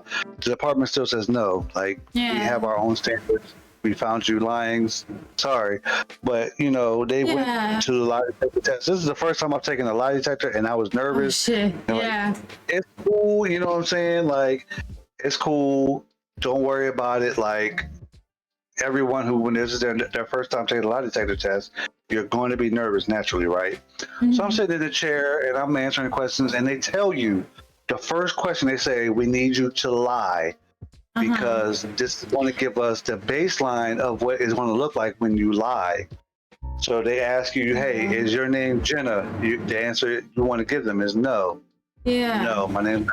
So they get a baseline reading, and you'll never be able to tell. What's so crazy, the way they find out you're lying is so small that you will never know that they can find out if you're lying. This is how crazy it is, right? So they're asking me questions, blah blah blah. I'm answering all of them to the best of my knowledge. Take a sip, bitches. And they say, you know, they ask me a question, have you ever lied to your employer? And I'm like, no, I never lied to my employer, right? I'm pretty truthful person. Okay. And they go, okay, you know, they finish asking questions, and they say, hey, your test looks really clean, except for one question we asked you, and we found out you were lying. So I'll ask you again, to, you know, if you want to have a chance to clear it up or whatever. There you go. So I was like, okay, what did I lie about? Like, now I'm really nervous. What did I lie about?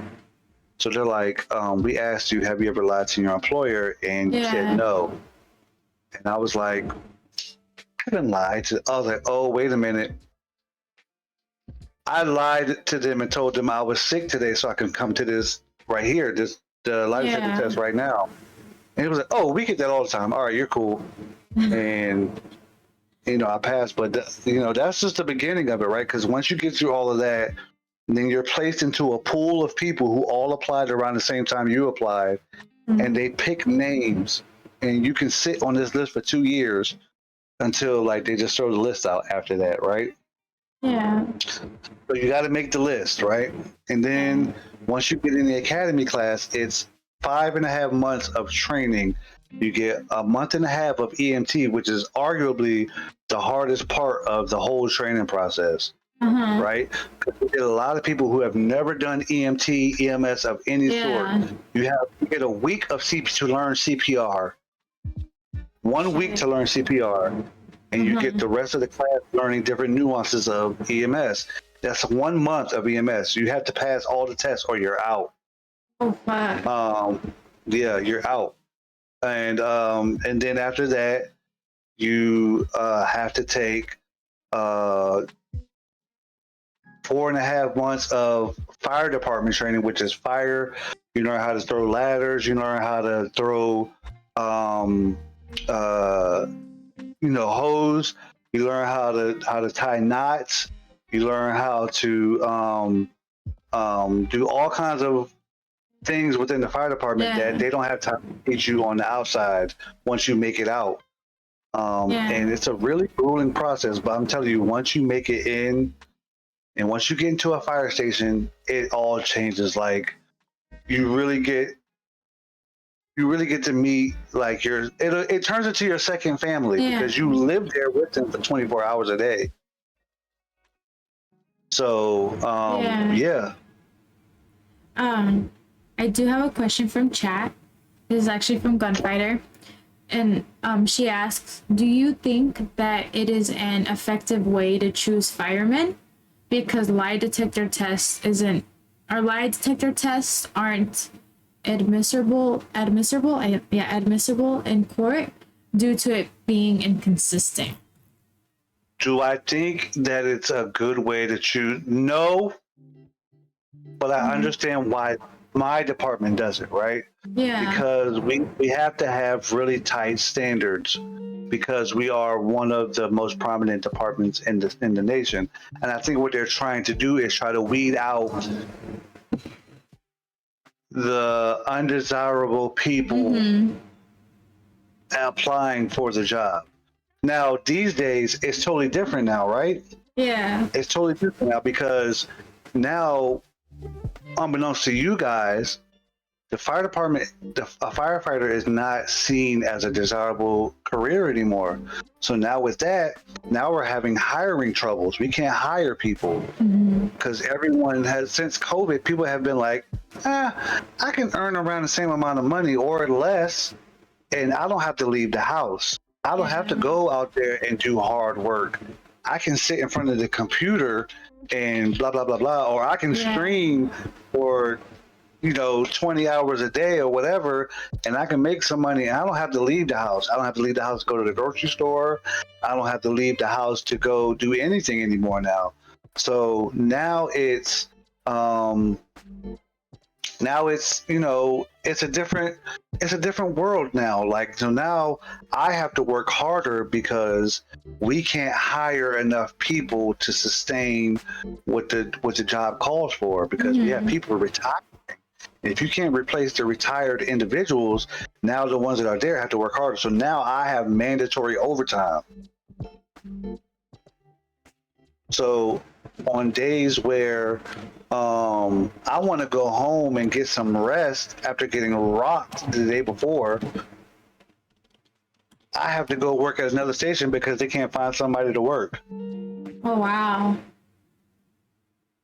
See, so, and that's, we can't keep up, so we don't know what's going to happen with the department. It's declining really fast, but I don't care as long as I still get a nice paycheck. Yeah. For as long as I can do it, you know what I'm saying? Because it's a young man's career. I'm not an old man, but I'm not a young man either. Yeah. No, and you know what's crazy is, like, I didn't even know that. I would have never thought about that, but I guess I would say that I do find it rare if somebody was like, I do want to be a firefighter, or like, or even a EMT. So that is crazy.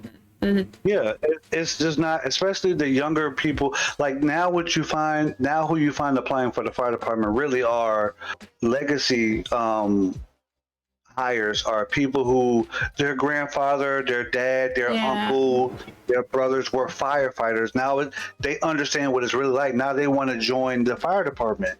That's really what you're getting mostly, or people who their dad was a cop or whatever, and it was like, don't be a cop, be a firefighter. You know what I'm saying? We're getting a lot of those now, which is cool because they have some insight on the job, but it's not a lot of them. Yeah. This is a question from chat, and it's not to be controversial. I can't talk. What is your opinion on women firefighters, specifically on being part of the breach teams? Part of the what teams? The breach teams. I'm not sure what they mean about the breach teams, but I have zero issues with women in the fire department. We have a good number. I think women in our department make up a third of our department. And I actually have a rookie firefighter under me at my station. I know on my shift. She's really good. She's smart. My only gripe with her is she started late. She started at the age of 37. Oh. Which, like I said, it's a young man's job, right? Yeah. Here's and I'm not knocking anybody at all. Like, if you can do it, then do it, right? It is hard on the body. It's hard on the body. That's all I can tell you. It's hard on the body. And if anyone, a man or woman, doesn't have some type of athletic background, it's going to beat you up, right? Yeah. Because you don't understand what it's like to have your body beat up time after time.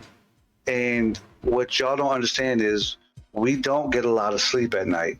I'm up all hours of the night picking up people off the floor or, doing CPR, or like 80% of the calls that we run are EMS calls, not fire calls. EMS. So we're getting up at 2, 3, 4 o'clock in the morning to go pick people up. We're getting up to go help someone who's having a bad day with their health or whatever. You know what I mean? So the women have to understand that, like, it's going to take a toll on your body. It's going to take a toll on our body too. But unless you have a physical background, as far as like, did you play sports growing up? Do you understand that your body is going to take a beating? You know what I mean? Your body's going to take a beating, and sometimes they can't handle it, which is okay. Sometimes the men can't handle it. You know what I'm saying? So I have zero issue with women in the fire department. I'm just saying, if you're a woman and you're looking to get started in the fire department, know that it's going to beat your body up. And some women don't want to go through that. And I don't blame them. I can see that. I could definitely see that. I can see it being rough. Especially, especially some of the things that you've just kind of, even just, I feel like just the process of becoming certified sounds rough. I was gonna say, because you kind of, so with the work schedule, especially now that you guys are kind of short on people, I've heard you say, like, I've worked 36 hours, I've worked 40 hours, so is that, I would say, is that very common? And like how is your work schedule? I'm just okay. So my normal work schedule. Yeah. I'm sorry, I was reading the chat. Sorry. It's okay. My normal work schedule is. Thank you, Talon. Thank you, Talon. It's 3 days on and 4 days off. Okay, so I go back to work on Sunday, right? So Sunday is my first day back to work. So I work Sunday, Tuesday, Thursday for 24 hours. And then I don't go back to work. I'm not scheduled to go back to work until the next following Tuesday. So I work 3 24-hour shifts and I get 4 days off. Sunday, Tuesday, Thursday, and then I get 4 days off and I don't go back to work until Tuesday. That's my scheduled work days. Now I can work overtime on any of those off days. I can work, like, if I wanted to go back to work on tomorrow, I can work 36 hours or 48 hours. I'm only allowed to work 48 hours consecutively. So, I mean, that's overtime. If you hear me say I'm working 36 or 48 hours, I'm mostly working overtime. And I only did it a lot that 1 week because it was a holiday week. It was I was already getting 161 hours of pay for that pay period, so I added 124 overtime hours on top of that. Yeah. Hold on, real quick, Risky. Taj Mahal. I appreciate that. I appreciate you. Just relax, have a good time. Like I said, the spotlight's on Risky. He is our special guest. I just want to be chill. I just want to have a fun time. Mods, I'm gonna say this right now, real quick. If you guys don't take care of it, I'm gonna do something. I'd appreciate if somebody does something. Stop giving out chances. That'd be cool. But yeah, no, Taj Mahal, you're cool. You're beautiful. Thank you for being here. What's it called? I'm so sorry, Risky. I'm so sorry. I was gonna say, it's because when I worked at my last job, I actually knew a girl and her husband was a firefighter. And she would actually tell me about, like, days that, like, she would not see him. Cause I'd be like, cause she would talk about his work schedule and she'd be like, yeah, like, he's, like, he's, like, gone at work. I'm like, how long is he gone for? And she would tell me that it would kind of vary sometimes, depending. But it definitely would always be more than 2 to 3 days.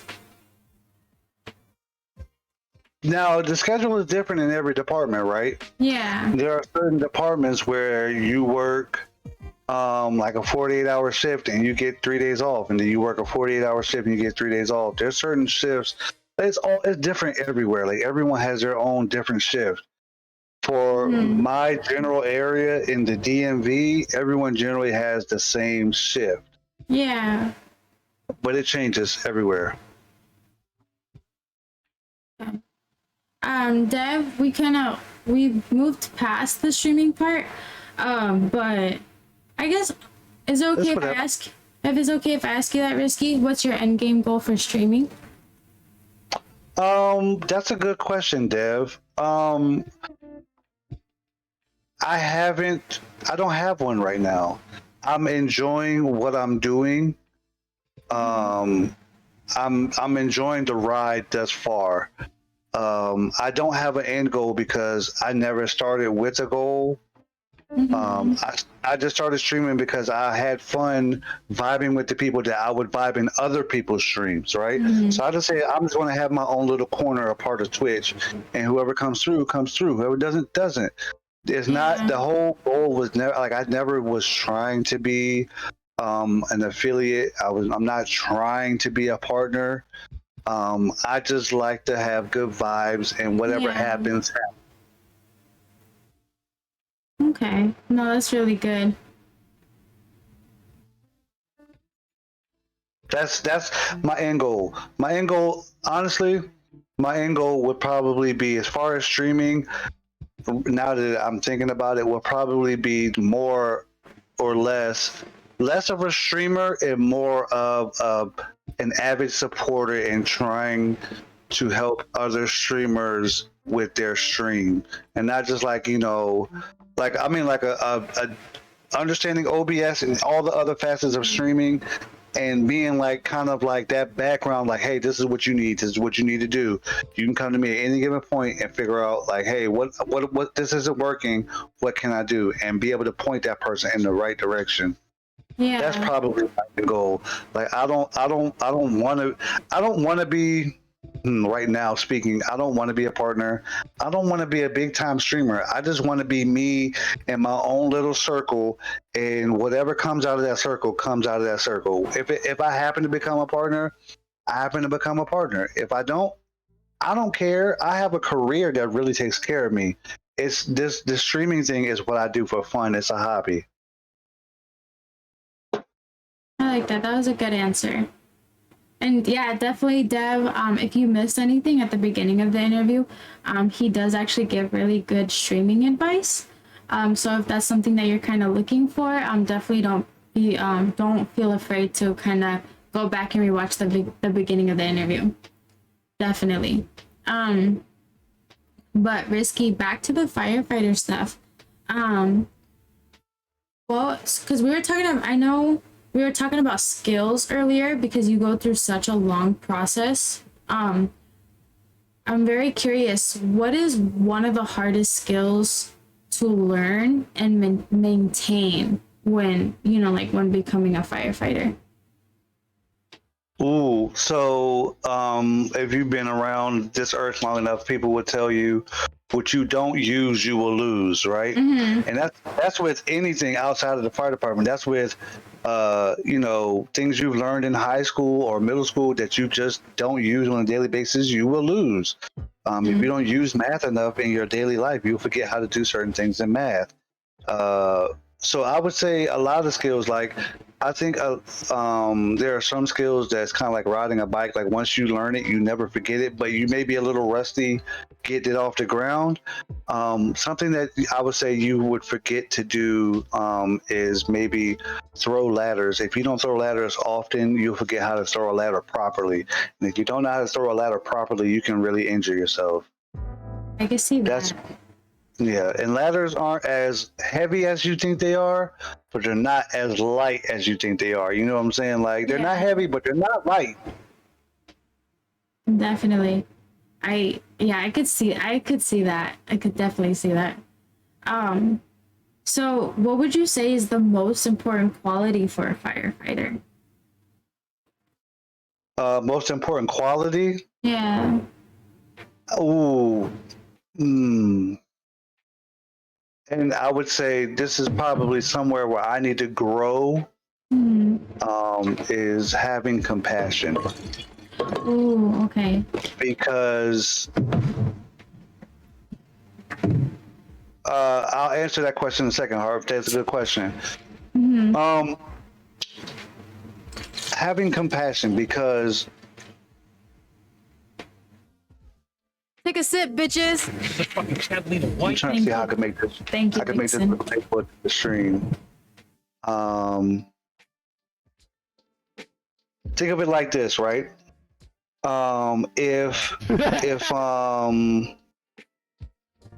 If your smoke detector keeps beeping, right, and keep ignoring it, what do you run the risk of? As a question, if your smoke detector right now kept beeping and you kept ignoring it, what do you run the risk of? I don't know. I don't know, Risky. I really don't know. Okay. Let me ask you another question. Okay, this is good. If you're driving, right, Uh-huh. and your flat tire keeps going off, what do you run the risk of? Oh, flats. Wait. Repeat. I'm sorry, Risky. Repeat that again. If your car notification keeps going off saying you have a low tire pressure, and you keep ignoring it, what do you run the risk of? A flat tire.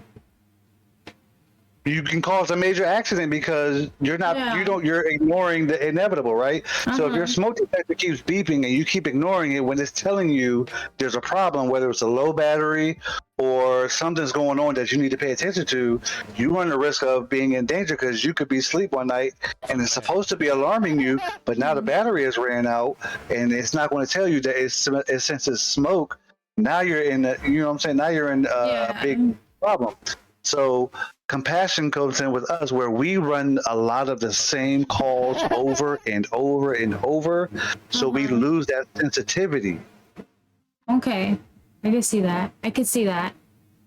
So since we lose the sensitivity, we start to lose compassion for certain people or certain calls when it might be a boy who cried wolf thing 2 times, but in that 3rd time, it might be a serious call.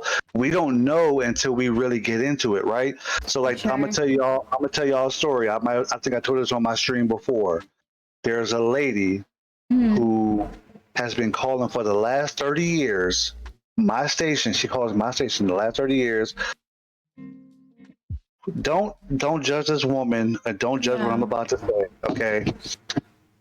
It's not funny. It's kind of embarrassing, and we get tired of it, right? But she calls for vagina pain. She's in her 80s. Oh shit. She calls because she has vagina pain, right? But we know it's a UTI. She knows it's a UTI, but she's been having this UTI for 30 years. Oh wow. So she calls, and as soon as we hear her address, we're like, oh gosh, here we go, right? Now, she is running a risk though. If something's really going on serious and we hear her address, we're like, oh, here we go again. Yeah. And then we're taking our time. We get in there. Okay, vagina pain. Oh shoot, she's passed out. You know what I'm saying? We lack the compassion of really caring about her because she has worn out our care factor for her. So a very good characteristic to have for a firefighter is compassion. Because when at first you said compassion, I was like, I really was like, and I don't know if it's because I've been drinking, but I was just like, what does he mean by compassion? And the fact that you explained it like that, it's kind of like, wow, like I could see that. And because Integrity, yes, that's a good one. Shot time. I know we're there. Yeah, wait, hold on. I have to pour it. Thank you, Gunfighter. I'm sorry I didn't get to say it earlier, but thank you, Gunfighter. Thank you, Vixen, and thank you, Roller, for the biddies. Seriously, guys, I appreciate it so much that I'm gonna give you some girl Turn her over advice. and bang up the butt. We're gonna take a shot. Thank you guys so much. You're getting me a Risky drunk. Are you ready, Risky? Absolutely. It gets old. Absolutely. Let's go.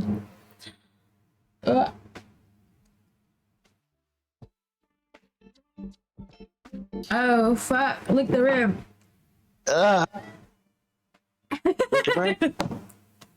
Lick the rim. Lick it, Rick. Yeah, lick it. Ah, you lick it. They say that Jenna. you know, I've been called wholesome in my life. Absolutely, yeah. Harv, I'll answer Harv's question real quick. Oh, yes. He said, have I ever come into a near-death situation?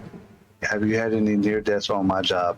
Are you talking about for me, or are you talking about for outside of me? As far as me, no, I've never been. The truth of the matter is, we all run the risk of near death. We don't know it. As soon as we leave the door of our house, anything could happen, right? Yeah. Now, as far as literally being in danger, I've never been in real danger at any point. Okay. But as far as I've seen everything. You really want to get into it. I've seen everything. I've seen death. I've seen dismemberment. I've seen suicide. I've seen childbirth. I've done CPR numerous times. I've seen fire, car fires, whatever you want to name it. I've seen it all. So yeah, I mean, whatever you think I've seen it. Whatever you think I haven't seen, I've probably seen it. Well, I was gonna say I'm not surprised just because you said that you've been doing this for 7 years, so I can about imagine, you know, some of the things that you've run into. Right. And I was actually gonna ask you, and that was gonna be later, but like, what is one of the craziest things that you have seen? And it doesn't necessarily have to be like, I guess like a loss. I don't know if that makes sense. Grumperton, I have run into a burning building actually. My second day in the department, I had a house fire and I had to go inside. So that stuff doesn't scare me, which is going back to the boy who cried wolf type of thing, right? Because you get so used to being safe.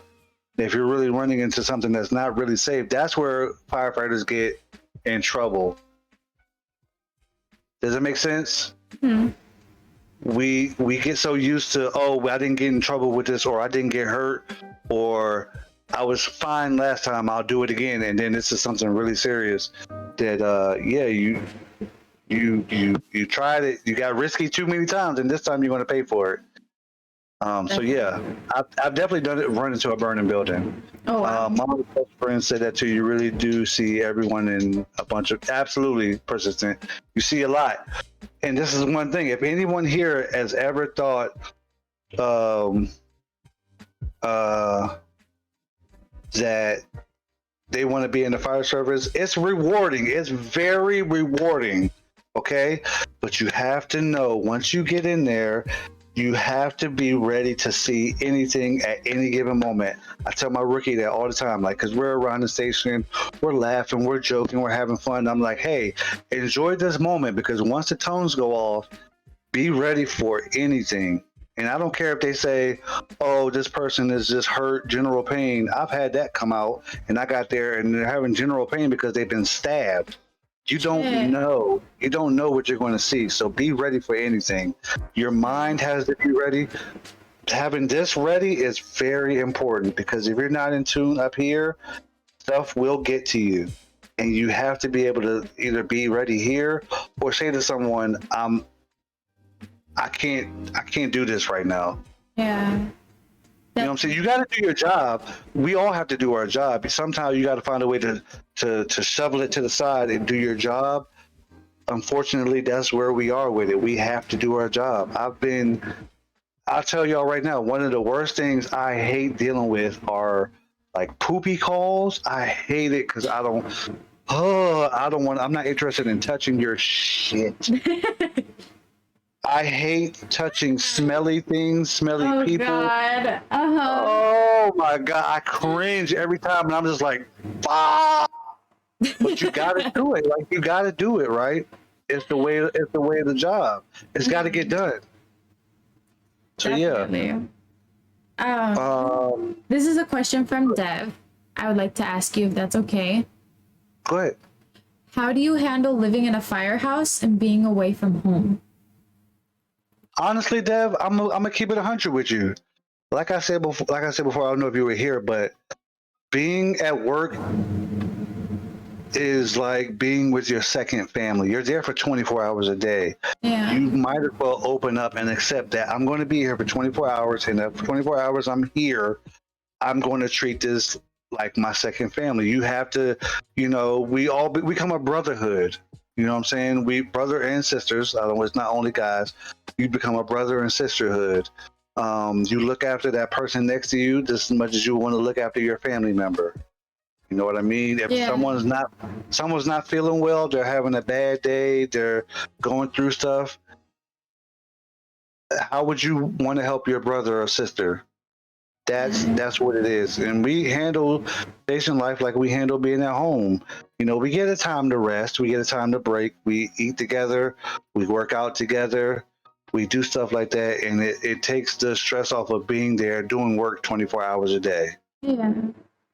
So it's not that bad. It's for someone brand new who's like, if that's your first job or career, it might be a little hard.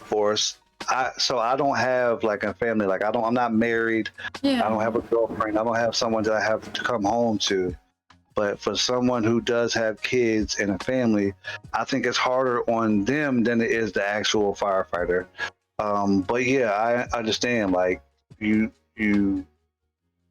I try not to think of home when I'm at work, because then I get homesick and I'm like, I want to go home. Yeah. I just deal with what I can while I'm there. Okay, I could definitely see that. I want to ask you something, and this is also from chat. And this is something that's kind of, I don't know if the right word is like, I don't know how to explain it, but like, you know how like when they think of like firefighters, they think of like a cat in a tree. Have you ever had to rescue like animals or like a cat out of a tree? Yes. So it's a misconception of what we do as my career, but we have gotten the call, and unfortunately sometimes we do go out. Not unfortunately, because here's the thing. Here's the answer I've gotten, and this is my answer as well after doing it a couple times. A cat knows how to get in a tree. Okay? The cat climbed the tree for a reason. So when the cat gets hungry, guess what the cat's going to do? Get out of the tree. Yeah. There's no need for us to go and risk ourselves to get a cat out of a tree. Yeah. So the one time I actually went to get a cat out of a tree, I reached up to grab the cat, and the cat jumped and clawed my chest. And I said, F this cat. This is my last time doing it. I'm never gonna. You said, fuck this cat. Oh no. Why? He knew how to get out in the first place. They just want, can you go get my cat? He'll come down, put some food in front of the door, he'll come down.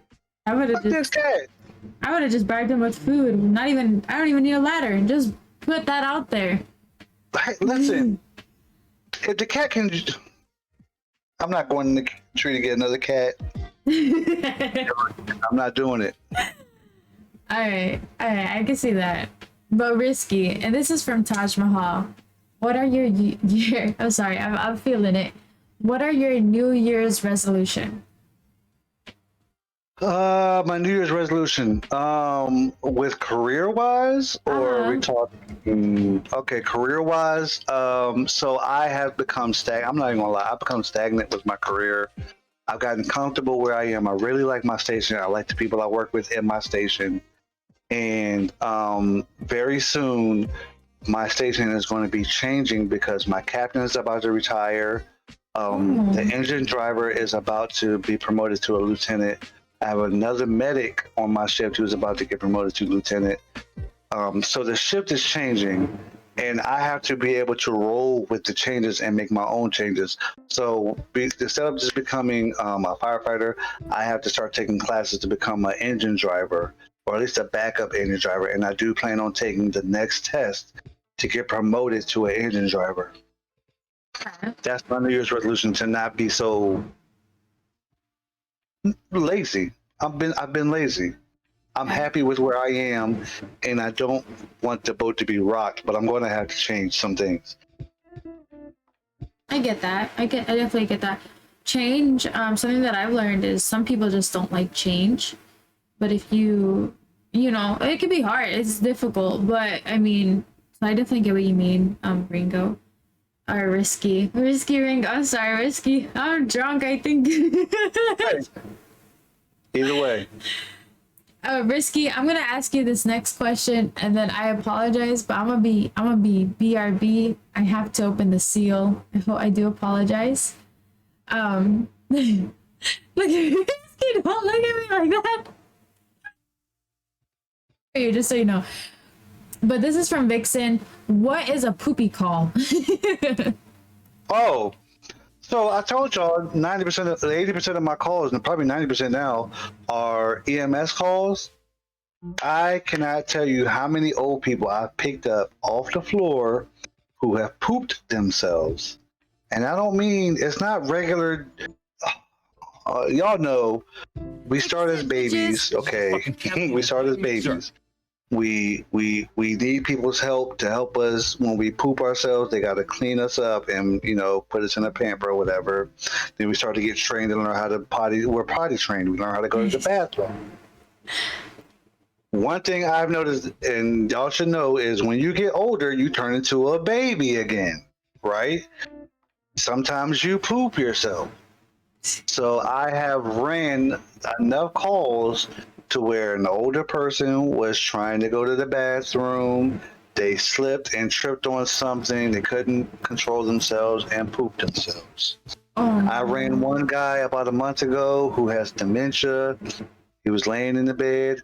And when I tell you the amount of poop he had on himself was ridiculous. I mean, it was like, dude, and it was, sorry, y'all. I'm sorry for anyone who's trying to eat or whatever. It was diarrhea.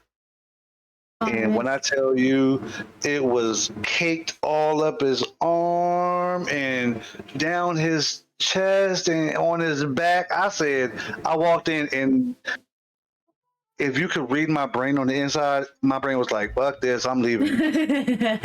Right?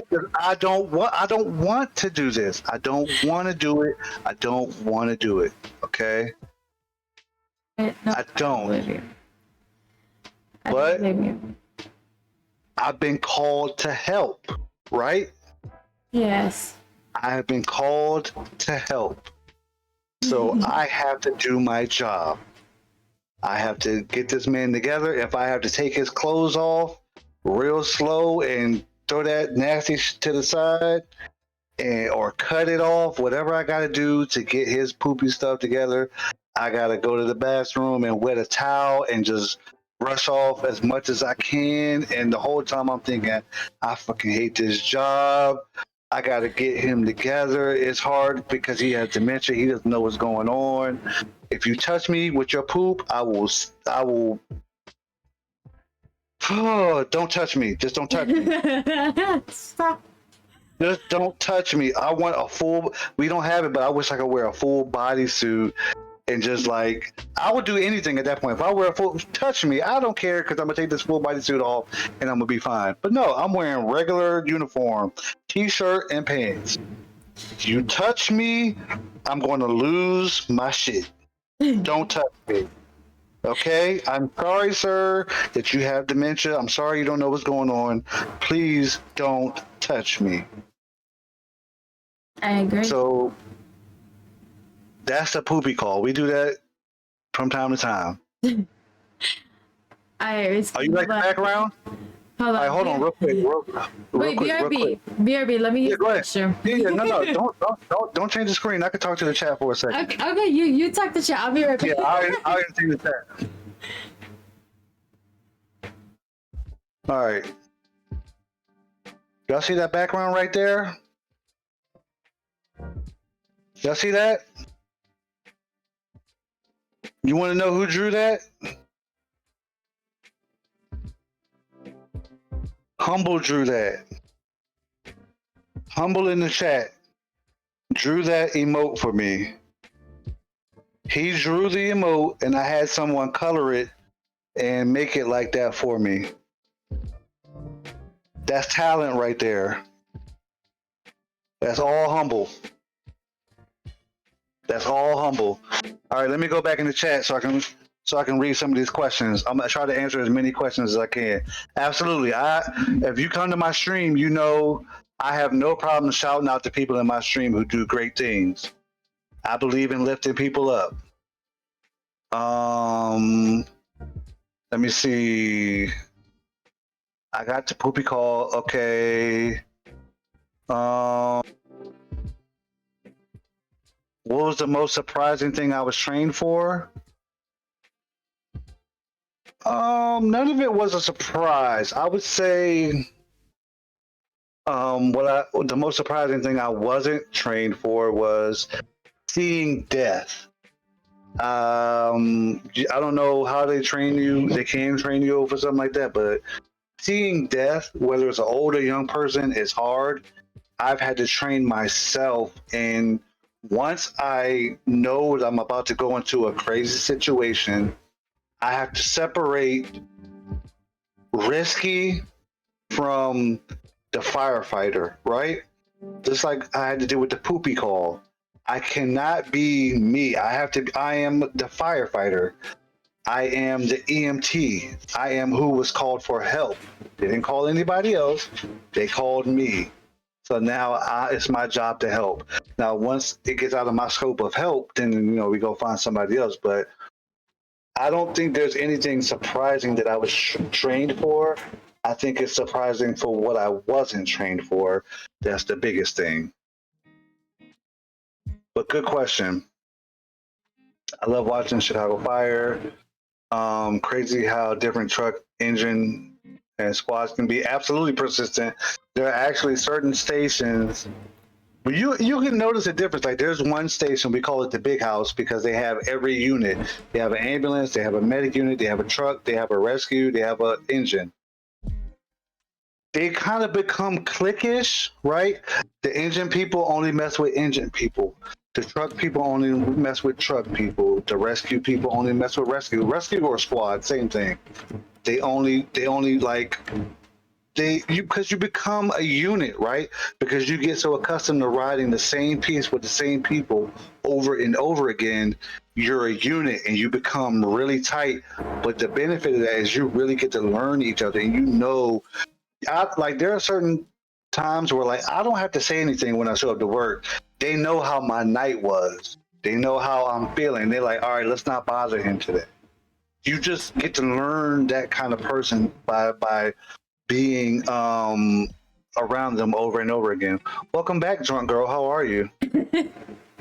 I'm good. I'm feeling it. I'm feeling good. I'm sorry, guys. I was behind chat. I was actually just catching up. No, I'm catching up myself. You're good. I'm going to go ahead and read all these questions while you're doing your thing. You're good. I was just gonna say, I'm just a drunk girl. And I'm just a drunk girl. I'll say it for you guys again. I don't know why you're looking dazed. Okay, thanks, persistent. Thank you for the background, love. Thank you for the drawing, Humble. Oh yeah, W Humble. He draws, guys. Don't be afraid to check out Humble. He's a really great artist. If you're in the server, we have an art section where he updates his art, and it's actually really amazing. But he also does art streams, so don't be afraid to check him out. Here is one question I do have from chat, Ringo. Actually, What's up? I think we passed it. Hold on. Let me find it. It won't let me go. Gunfighter's already answered. No, it's not Gunfighters. It's actually from Persistent. I can't see it. Hold on. I gotta take this off. Hold on. What time did I feel heroic or prideful for what I did? Yes. I said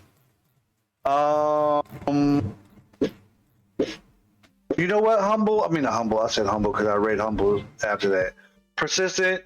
I'm gonna be 100% with you. I don't get too high or too low about what I do.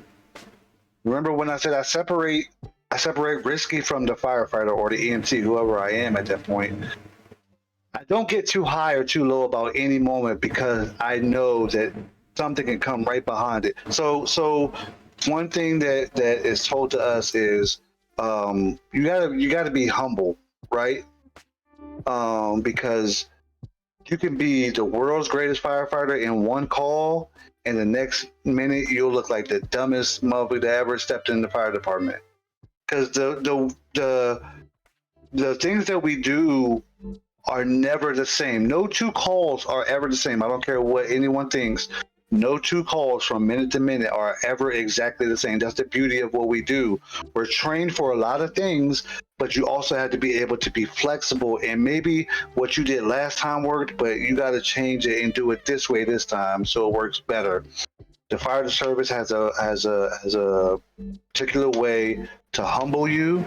So the way I attack it is I don't get too high and I don't get too low. I might feel good about what I did this time, but I wipe it away from the board and I say I'm starting fresh. I'm starting at 0, so I don't get humbled the next time. So prideful or heroic, I don't think I've ever really had a moment where I sat and patted myself on the back. I just say I did what I was supposed to do and I keep going. But that's a good question. That's a good question. Chris, 1G420. I don't know if I said that right, but welcome in, first time chatter. Welcome. Welcome to the Come Zone. And no, Gunfighter, I'm not trying to ignore your questions. I was just really behind on chat, and I was just trying to get to every question that was on there, so I apologize. But I know while I went to the restroom, I think Risky, you had answered her question, right? I answered a few questions, yes. Yeah. What's good? I'm sure I'm down to one thing you'll understand is I'm down to answer any question. I'm gonna keep it as 100 with you if I can. No, you're good. This is actually from Humble. Risky, have you ever stayed in contact with someone you helped and still chat here and there, hearing someone telling you thank you? No. I separate, like, once again, I separate myself. So I've run multiple calls. There are people who will, after a serious call, they will come back to the station and thank us. And they make sure, sometimes they bring gifts, like they'll bring food or snacks or whatever to the station to say thank you for what you did, whether it was saving our house or saving my family member. Whatever it is, they definitely. So a lot of people tend to come back and show love, and they're thankful. Outside of that, no, I don't contact them.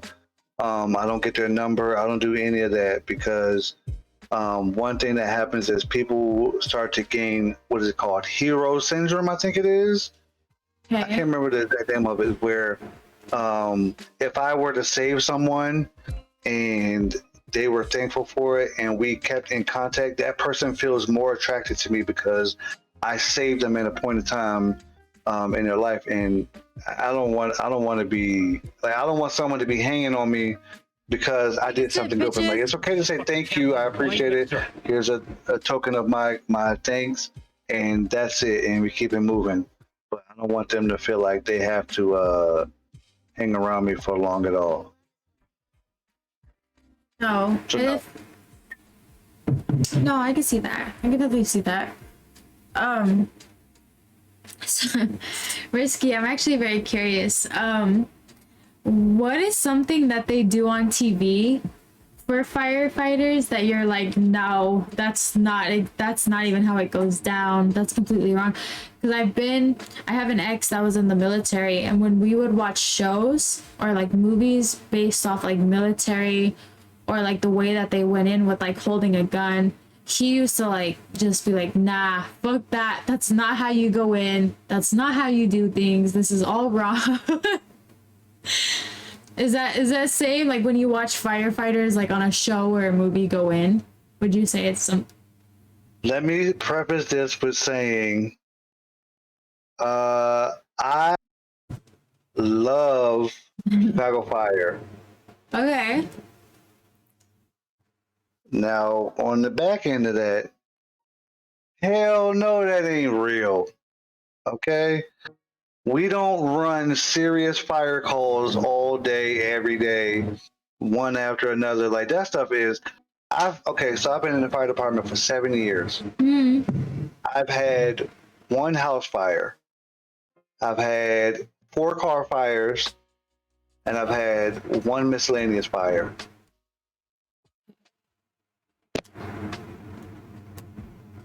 That's how, but Chicago Fire is not 100% correct. So it's not. The only thing about Chicago Fire that might be right is the in-station lifestyle, right? Like there's probably a mouch at every station. If you're familiar with Chicago Fire, there's a mouch at every station. There's an Severide at every station, right? And there are a couple of was it Casey and what was his soon to be wife or ex-wife? Did I say they got married? What's the Spanish chick? What's her name that they got married? I don't know. I've never seen the show. That shit, I love me some her, but she gone. But Gabby, Gabby, there you go. yes, it is common-ish for us to hook up with each other because we spend so much time with each other in the station. It's never happened for me, and I don't imagine it happening because I don't want to be. I know what the strain and the toll is for us normally, and I don't think I'm attracted to someone who has to.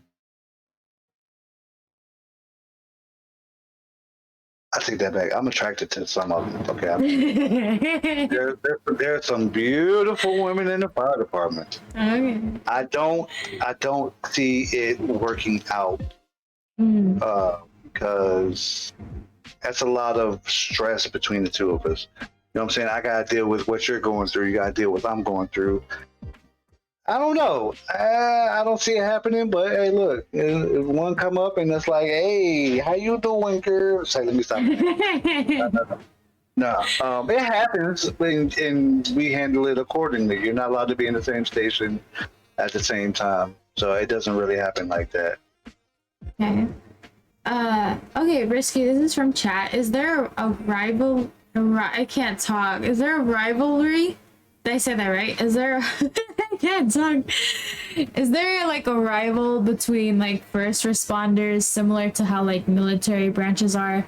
Like the Marines will say that they're better than the Rangers, and the Rangers will say that they're better than like, you know what I mean? Like, is there like a rival there? I believe there is now. Is there anyone in here that's from the DMV? Is there anybody in the chat from the DMV? Different houses? Okay, Not so much. Okay, Gunfighter, sorry. Gunfighter, you are not in the DMV. Where in the DMV are you if you're in the DMV? Nice try. Okay, so a rivalry between stations, not so much. All right. In my department, there's a couple of particular stations, which is crazy wild to me because how do I do this? I enjoy what I do. I enjoy doing my job, but not Gunfighter. There are certain people and mentalities of our department where they fight to be the most busiest station in the county, which is crazy to me. W5 Gifted, I thought it was Bush. No, it's Bush. Thank you for the 5 biddies. I thought it was 5 gifted subs. What's up, Mon? I didn't even see you. What's happening? There are there are stations who fight to be busy, which is crazy because I'll be as busy as the calls come. I'm not going to go look and fish for more calls. Like, where can I go and run more calls? They'll call me if they need me, right? So there are a couple of stations who they're fighting to be the most busiest station, which is an achievement to them. I don't want that achievement. I'm good. Yeah. So yeah. in station fighting, no. Every now and again, people get, they put their ads on their shoulders, and people get tempers about stupid stuff. I don't know why. I don't care about this job that much. I don't. I like what I do, but I don't go home and I'm like, man, I can't wait to go back to work and do fire stuff. Man, I'm gonna enjoy my day off, and when I get back, I get back. Now there is a little bit of a rivalry between cops and firefighters in my department, but we work together a lot. Now, the part of the rivalry that I see is when we take our written test, we're supposed to score 85. 85 and above is passing. When it go to be a cop, you have to get an 80. So we're like, oh, if you scored 5% higher, you could have been a firefighter. That's kind of like our little thing going back and forth. And their thing is every firefighter wants to be a cop, and it's like to me, I'm like, no, I don't. So some of us will try to do we'll try to do police-like activities. Like my captain, like he's like, hey, that car looks like their tags are dead. Let me follow the car, and then we'll call the police. Like my driver's like, man, if you don't stop trying to be a cop, and we're going back to the station, we're not doing this. But like, no, there's no real rivalry or nothing like that. No. Now there is a department on the other side of us that is across the bridge in the Maryland. We run some calls into Maryland from Virginia. They are bad. That is a bad department, and I hope I never come in contact with them because they are very territorial, and in my opinion, they're toxic. I've heard enough stories about them to the point where I'm like, I hope I never come in contact with them because there have been stories about when you show up on a fire with them, they will purposely sabotage you so they can get the fire.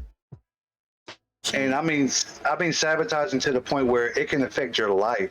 Like,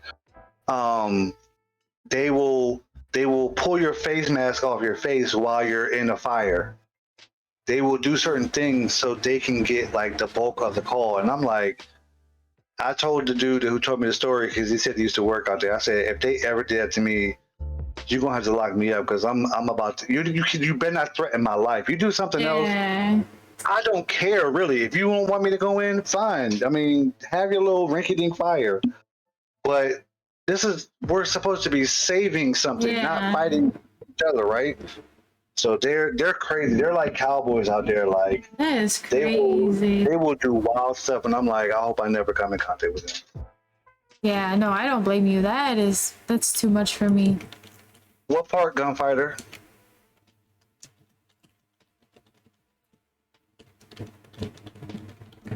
Sorry if it's all caps, Mon. No, that's actually crazy scary. But to kind of go into like a lighter thing, what would you say is one of, like, despite the poop, despite the 80-year-old lady that has a UTI, despite the cat in the tree, what is one of the funniest things you've had to deal with?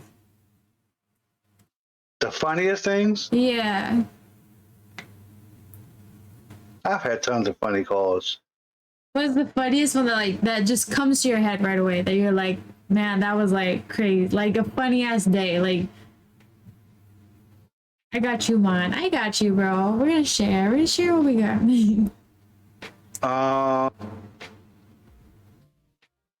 Let me see. A funny call.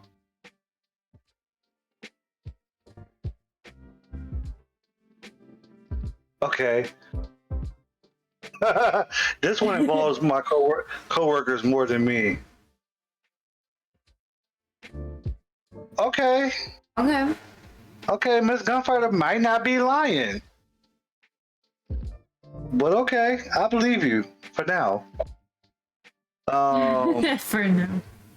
I think she's looking it up, but I'm a believer for now. Absolutely persistent. It's for real? Okay. He's like, okay. Hold on. What branch, Miss Gunfighter?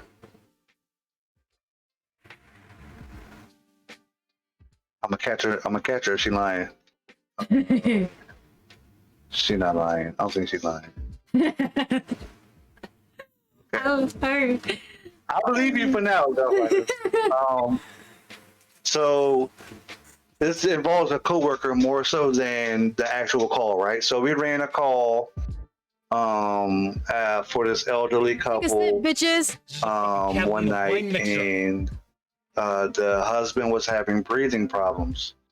The only issue with that is, no, I believe her now. The only issue with that is the woman was mute and the husband was deaf and blind. No, he was blind. He was blind. Shit. Okay. She was mute, he was blind. Shit. Okay. So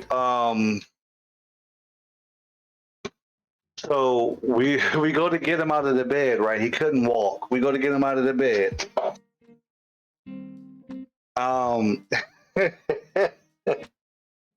He couldn't walk, so we had to carry him out of there on what do we call a Reeves stretcher, which is like a flexible device made of, like, I don't even know how to explain it to you. It's a flexible device we use to put someone in. We could wrap them up like a taco and take them out with handles. So for some odd reason, there's a bar in the middle of the door, right? Like a pull-up bar. It's like a pull-up bar at like eye level in the middle of the door, and it's like, he's blind, she can't talk. What the hell is this bar for, right? So we go into the room, and you know, everyone's saying, hey, watch out for the bar, watch out for the bar. We go in, we do our thing, we go to take him out on this stretcher. Now the driver at the time walks out ahead of me and says, watch out for the bar. Cool, I duck. I say, watch out for the bar. My freaking partner walks right behind me, and all you hear is bang. Oh. I didn't even look back because I was so weak at laughing because I know what he did. He wasn't looking and hit his head on the bar. So I'm about to drop this guy because I'm getting weak and laughing so hard. Oh no. Oh no. I look back and he's sitting there like, ow. And I'm like, bro, I don't know what you did when you came in here. I don't know if your eyes were closed. I don't know if you were half drunk when you came in this room. The bar never moved, okay? How did you forget about the bar? Everyone's saying, watch out for the bar, watch out for the bar. He's carrying this guy, and all you hear is bang. And I instantly got weak. Like, I'm trying not to drop this guy down the stairs. I'm weak as hell. We get him outside, and we're all laughing. Now, remind you, this guy's blind, and he can't walk. We're not worried about him.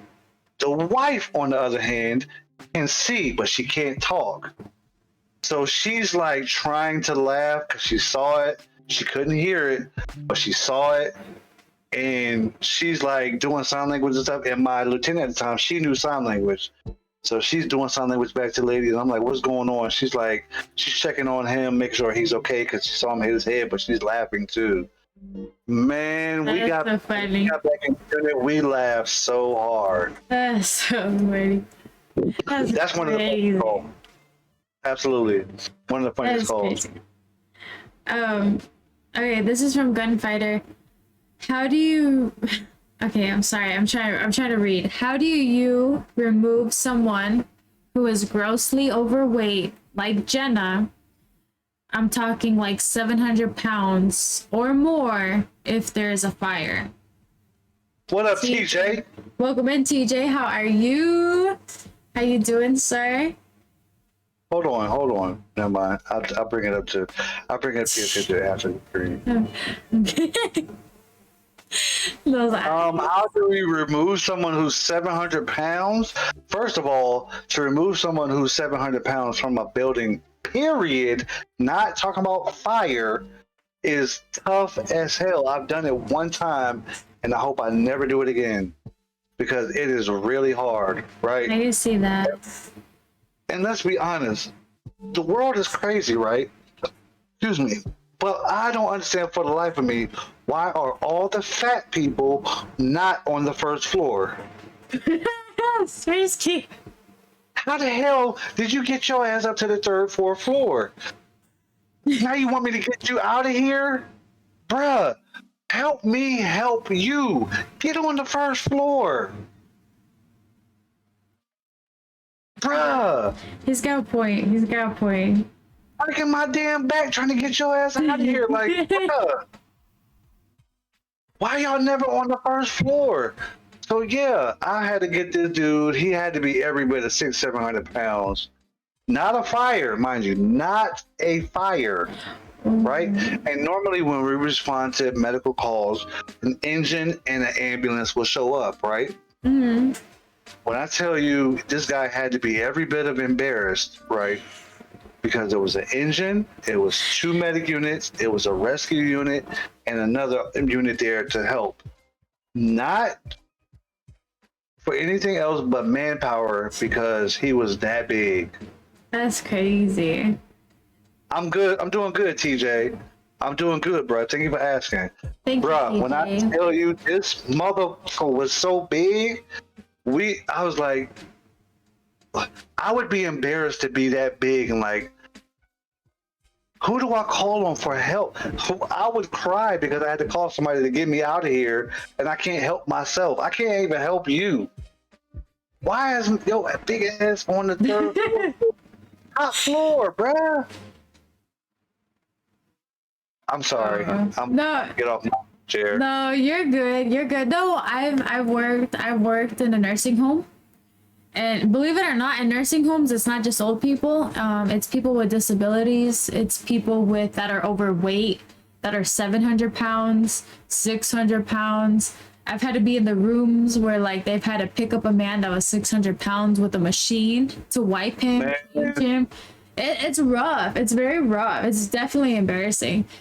And TJ, stop. I'm not calling you daddy. You better stop. I'm gonna tell you something right now. I'm gonna call you sir. You better. If I ever got large to the point where I needed to call the fire department to help me get up, I'm gonna tell them when y'all leave, set this house on fire and get out of here. Come back in like 20 minutes when it's fully in gold. Because man, there's no freaking way. I'd be so embarrassed. I would be, yeah. Actually, no. I've seen a man cry, and he was like 600 pounds. I remember him crying because they told him like, you'll never leave here unless you work on losing weight and getting out of here. And so like it's rough. I can't imagine that it's rough, like mentally, emotionally, you know. Absolutely, it is. I'm sure it is. I'm sure it's hard on that person, right? And to be honest with you, we don't know what that person went through to get to where they are, right? Mm-hmm. That person probably went through some type of mental problem. Yeah. They had some type of breakdown. They weren't always that size. Things happen. There's no way I'm going to look down on anyone in their circumstances. I don't know what happened to you. I don't know how you got there. But definitely, if you need help, go get it. Please don't live on any floor higher than the first floor. Please. Because you will break my back and everybody else's back to get your butt out of this house. Yeah, definitely. Definitely. It's rough. It's rough. You want to take a shot? I'll take a shot. Hold on. I'll take a shot with you. I'll take a shot. Hold on. I got pour. Wait. Risky, wait. I didn't drink it. I took my tongue in it. Stop. I guess you're gonna have to take another one. I didn't take it. Alright, ready? Let's go. 1, 2, 3. Cheers. Oh, yeah, cheers.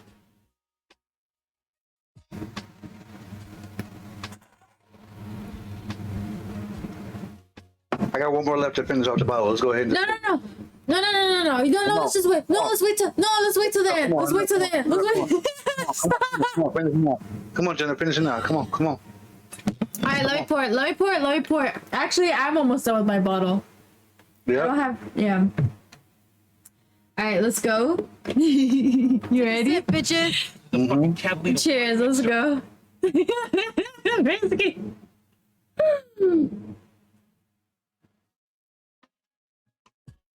It's not changing. It's the taste is not changing.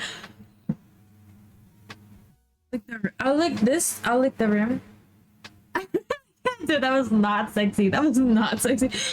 No. Lick the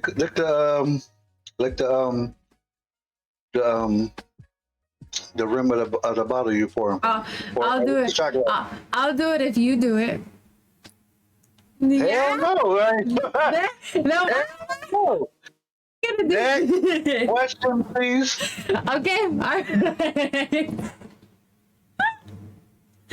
Fine. I'm not gonna do it again until you do it because I've done it like 2 times already. Lick the dick. They're telling you. Lick the dick. Lick the dick. I've already done it twice. You do it. Risky, do it with me and I'll do it. Do it with me and I'll do it. It'll be quick. Come on, do it. Do it, Risky. Come on. Ready?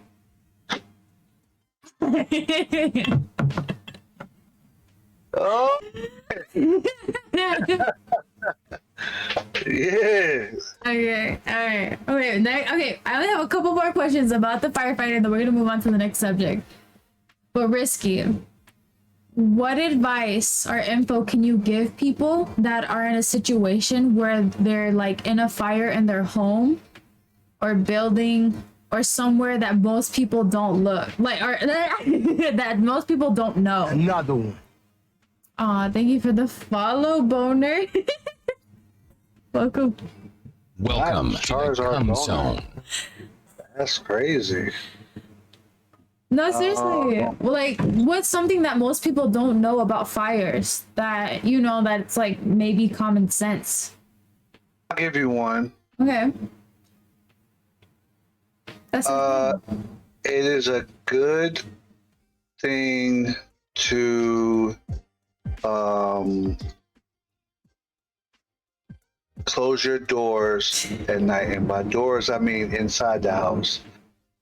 Mostly people with small kids leave their doors open so the kids can see down the hallway or whatever, or see their parents' room, whatever it may be.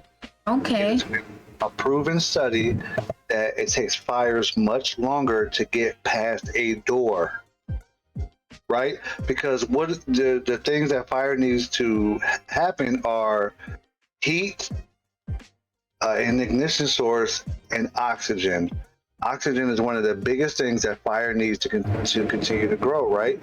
So if a fire, let's say this is a door right here. If this is a door and there's fire sitting right here on the other side of the door, it will take it longer to penetrate this door than it would to come into the room if the door was wide open, because there's a lot of oxygen in this room to consume with fire.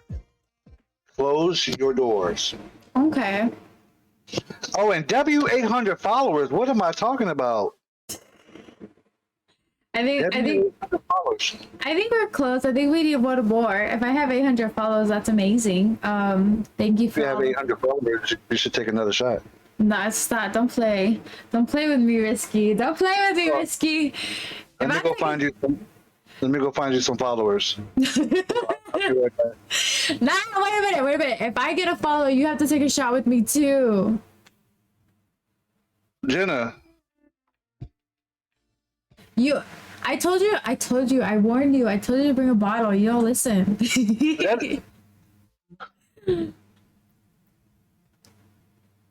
Oh, okay. Okay. Your boy is ready, okay? Okay. Actually, I have another bottle upstairs. I have to go get it. Go All get right, it. beer. Beer. What's it? All right, go ahead. Don't change the screen. We're gonna have another talk. Hold on. What? No. Come back. I want to talk.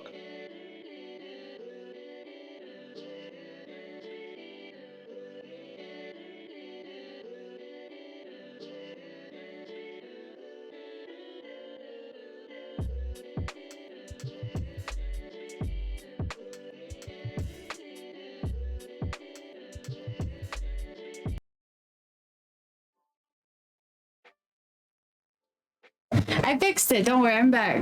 I'm not showing titties. Risky, I'm not showing titties. Stop. Oh, I didn't know you could hear me. My bad, y'all.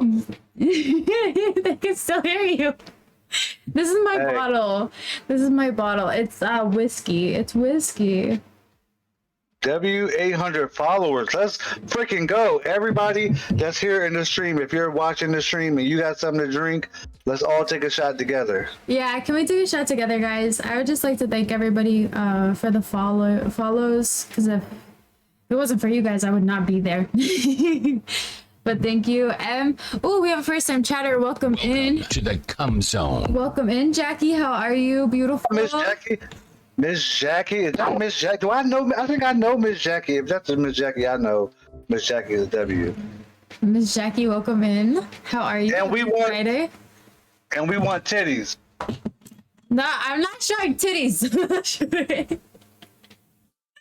show me your titties.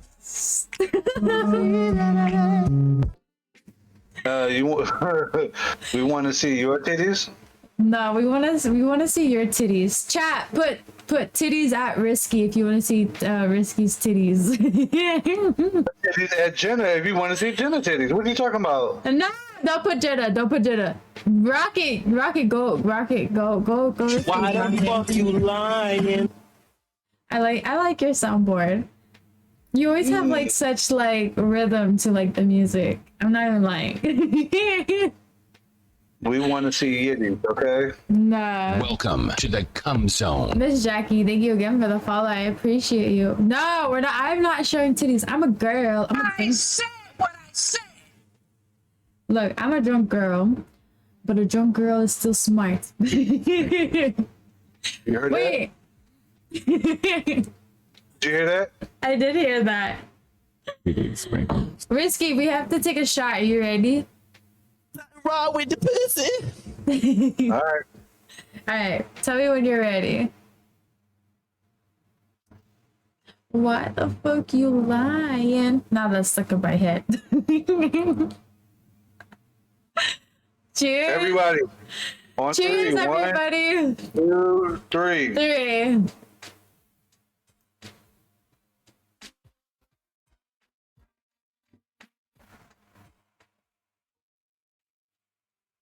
I don't know how you do it, Risky. I don't know how you do it, Risky. Let's go. Let's freaking go. 800 followers. Thank you guys so much again for the 800 followers. I would not be there if it wasn't for you guys. You guys are seriously W's, and I appreciate you all. Let's do this. What are you doing for your 1K follower stream? I don't know. That's a good question. I don't know, Risky. I don't know what to do. Is that weird? I don't know. We should have a special stream for your 1,000 followers. Maybe. Yeah, maybe. I don't know. I haven't thought that far ahead, but like, definitely. I think we'd probably do something special. I'd probably get drunk. Obviously, is that special? Like, don't we do that often? How dare you?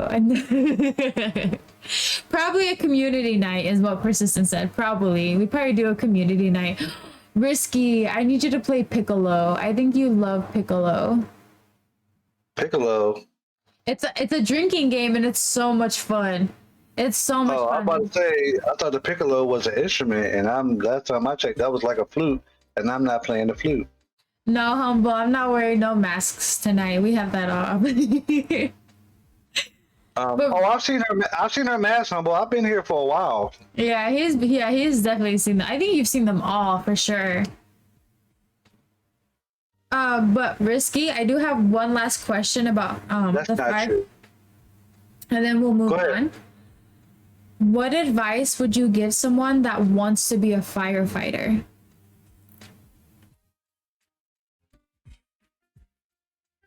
That's tough. I always get Young fighters, stop playing with me.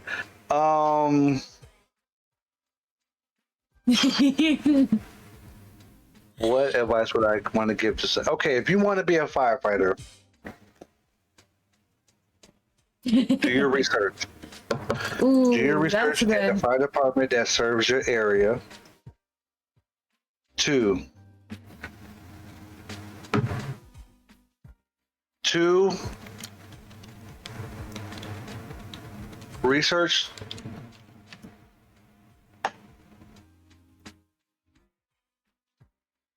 That's tough because I want to tell them don't do it, but okay, no, okay, let's do this. 1, research the department around you, but 2, most importantly, the fire department is a job that it's a career that you only get into if you love what you're doing. My lieutenant used to tell me in the academy, he used to tell me, you don't have to love it as much as I do, but you have to love it a little bit. And that's true, because if you don't love it a little bit, there's going to be little things that go on in the department that you're going to hate. You're going to hate picking up poopy people. You're going to hate waking up 2 or 3 o'clock in the morning for stupid stuff. You're going to hate not getting sleep. You're going to hate not being able to eat because you're too busy on the road answering calls. You're going to hate little things about it, and it will eat at you. But you have to love it a little bit in order to say, okay, that's okay, I'll eat later, or that's okay, I'll use the bathroom later, or that's okay, I'll get sleep later. You have to love it a little bit to push that side of you to the side to say, I'm going to enjoy it while I'm here. Definitely. I see that. You have to love it a little bit, not as much as I do, but a little bit. Definitely. I see that. I like that. That's good advice. That's good advice. All right, Risky. We are gonna move on to our next part of the interview. Are you ready? Should I be ready? Yes, you should be ready. Talon, thank you for keeping me tapped. Thank you for being here as well. I really do appreciate it. It's so much fun, and thank you so much for the raid earlier. Seriously. Good night, Talon. I appreciate you so much, bruh. Good night, Have Rocket. a good night. And good night, Rocket. Again. Again. Get some sleep. Get some sleep. I know you need it. All right. This part of the interview is called Would You Rather. Are you ready? Oh, gosh. Sure. Let's go. First question of Would You Rather. Would you rather receive a lap dance from Carrot Top or Verne Troyer? And if you don't know who that is, that's the mini-me from Austin Powers. That little guy. Give me Mini-Me. Mini-me! You don't want to talk. You need me to show you him? No, I want Mini-Me. I'll take Mini-Me. Why? Why do you want mini-me? I want to know. Because if I'm going to be getting a lap tap, oh, what the hell am I trying to say? If I'm going to be getting a lap dance from a guy, I want it to be someone famous, so at least, you know what I'm saying, I can be like, I'm getting some clout out of this. Like, Carrot Top is kind of like past, you know what I'm saying, past his prime. Yeah. So if it's going to be somebody, it's going to be Mini-Me. At least Mini-Me is still famous. So I'm getting some kind of clout out of it. Good. Okay. Good call. Good call. All right. Next question. Would you rather get turned on only in inappropriate like situations, or never get turned on at all? Obviously get turned on. I don't care. I'm turned on in inappropriate situations all the time already. So why not? Stop. No, you're stop.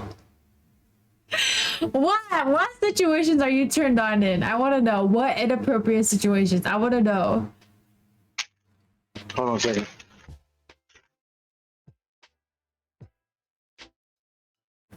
Are you there?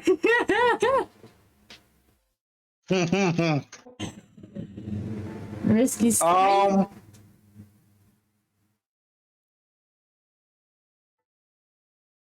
Sure, I'll answer it.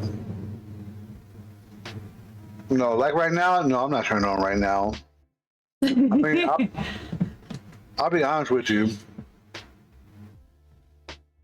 Because I'm a comedian. Okay. My job is to watch the audience. Okay. I may be reading the chat, but I'm also looking at Jenna's face. Okay. From time to time, Jenna does make this really cute face. What are you talking about? And Stop. she doesn't notice it, but I've been watching her, okay? But I've been turned on in inappropriate times. Like I went to my friend's dad's funeral, my coworker's dad's funeral.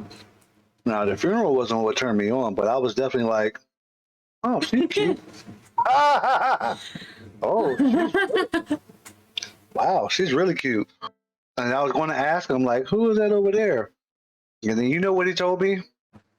He was like, yeah, that's my sister. That's my sister. And I was like, that's your sister? Now, I'm going to tell you right now, even if I was a gay man, he would not be who I'm going after. Like, he's ugly, right? Stop. He's fugly, but he's a cool dude. But that girl to be his sister, they must have different parents. Okay. But she was smoking. What's up, Jazzy? Jazzy, welcome in, beautiful. How are you? Happy Friday. Hey, TJ. She be making some cute faces sometimes, and I'll be like, Boy, stop. Risky, stop. Risky, you have to stop because I'm drunk and I can't be doing this shit on live. why not? Because I'm just a girl. I'm so, you know. Alright. This is the last would you rather question. Are you ready? If you ask me another would you rather question like you did in my stream that one time, I'm not doing it. Nah, I think you like this one. Alright, cheesing hard. Grum, stop. I'm not cheesing hard. I'm just a girl. I'm drunk. I'm feeling it. She just stop humble. Okay. Jazzy, beautiful. I hope you're doing well. Real quick.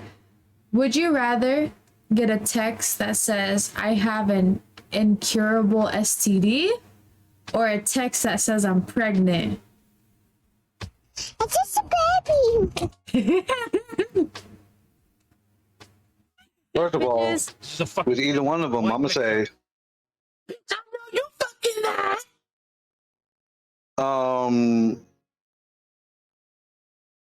Hey. TJ, real quick. Daddy, chill. I appreciate you.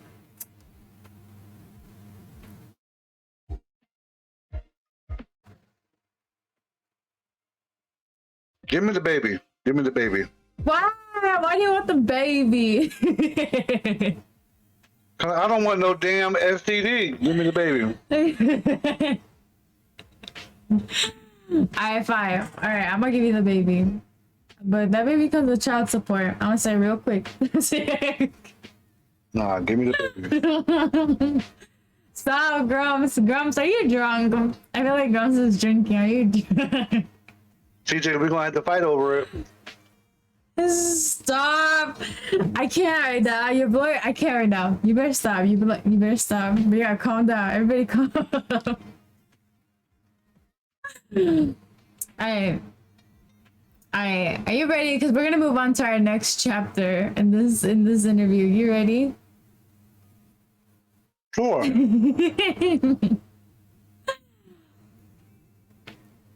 Okay, it's called. All right, this it's so funny because it almost reminds me of. Okay, never mind. Okay, here we go. All right. No, listen to me. Listen to me. All right, here we go. Here we go. Let's say you are in a scary movie. There is a total of 4 of you. No, that's wrong. There's a total of. Wait, is that right? Yeah, there's a total. No, I don't remember. Hold on, I have to count. Hold on. Oh, no. Okay. There's a total of 5 of you. You can bring in 4 other people. Anybody that you want. They could be dead, alive, a celebrity, whoever you want. It can be anybody. But the twist is one of you is the killer. So who you bringing onto this scary movie? Who you bringing? All right, bet. Let's go. All right, so a scary movie. I can bring on 5, any 5 people I want, but one of them has to be the killer. No, only 4 because you're the 5th person. Okay, so I gotta pick 4 people I would want to have in a scary movie with me. Yeah. And one of them got to be the killer. Yeah, the question like this for TJ was kind of similar, but it's a little different. I changed it up a little bit. Well, yeah. Okay. So the killer. No, you don't get to pick who the killer is. You have to give me 4 people that you'd bring along. And you pick the killer? No, I don't pick the killer. Just you just pick 4 people, and you'll see what happens. I promise. All right. I'm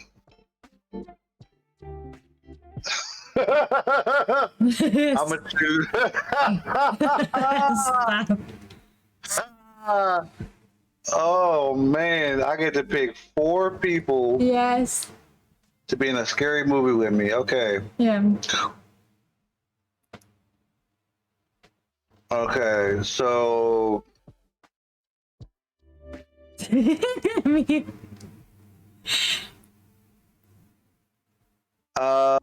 I'm gonna take.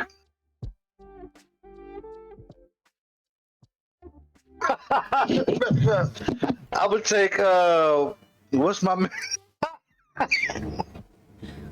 what's my man's hold on, no, I gotta pick. I'll pick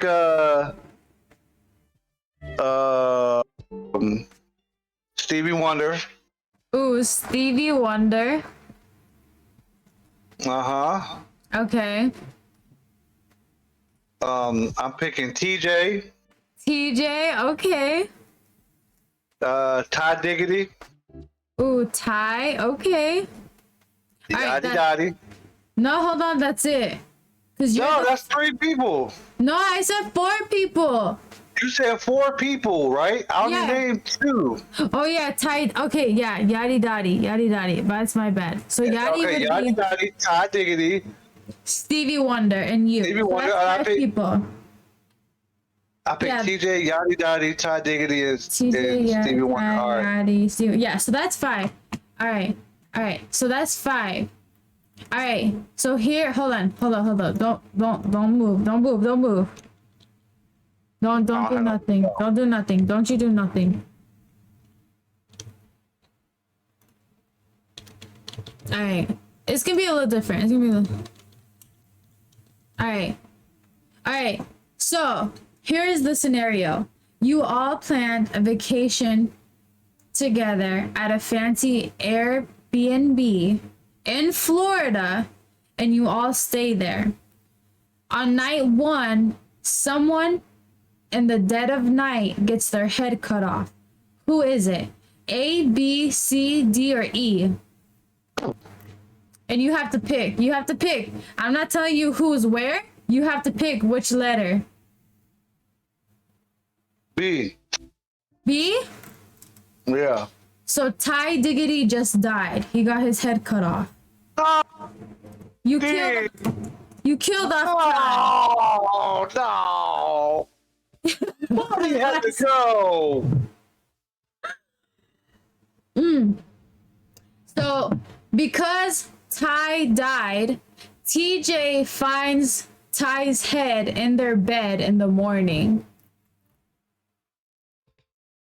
All right, Risky. You guys can't call the police because there's a huge hurricane. The power is out and no one's phone is charged. So you're just stuck there. On night 2, someone goes to the kitchen to get something out of the fridge and gets their head smashed in. Who is it? A, B, C, or D? Hold on. Who is it? A? You said A? Alright, hold up. A is TJ. No, Lord, not. Everybody, okay. Alright. Risky, you find TJ's body. Alright.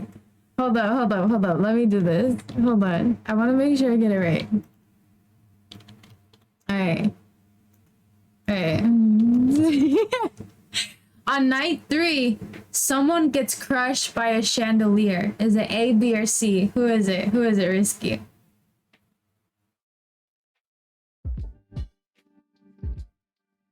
It's C?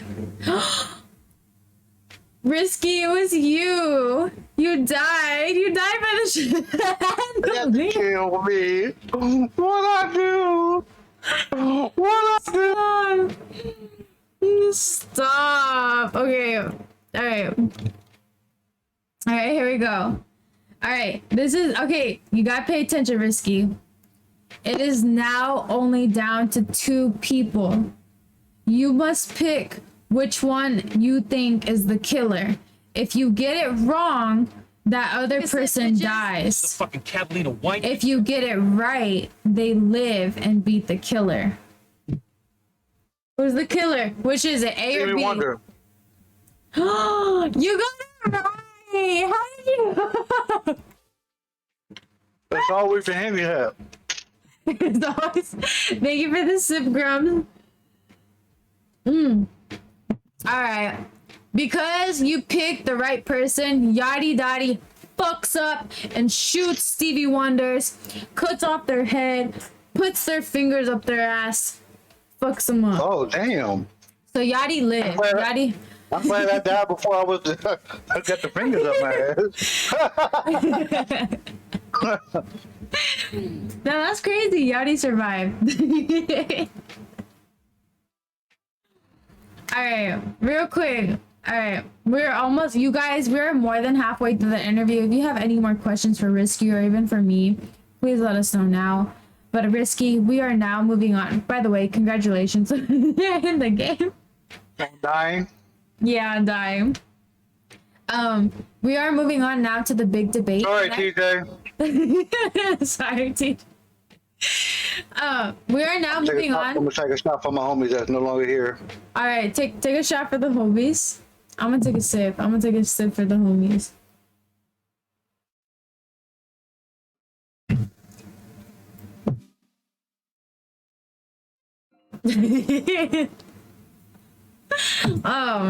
So now I'm feeling it.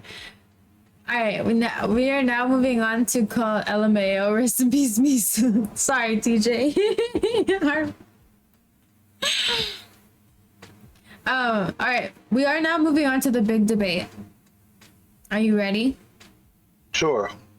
Here's the big debate. This is the statement. McDonald's is the best fast food restaurant. You agree or you disagree? I want to know. I want to know.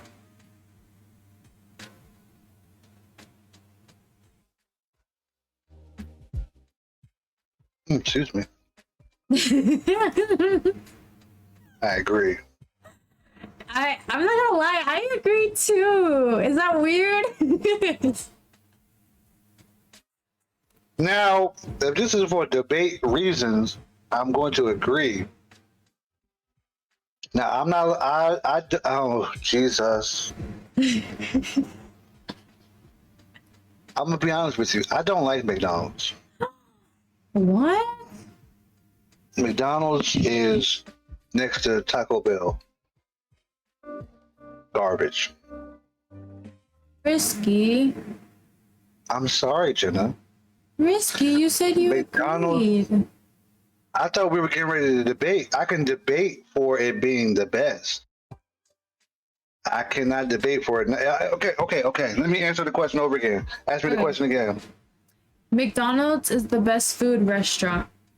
False. I disagree with you, sir. Let's debate. Well. All right. Let's debate. You go let's first. You go first. Tell me your reasons why McDonald's. Wait. First of all, what's a fast food restaurant that you would pick as the best?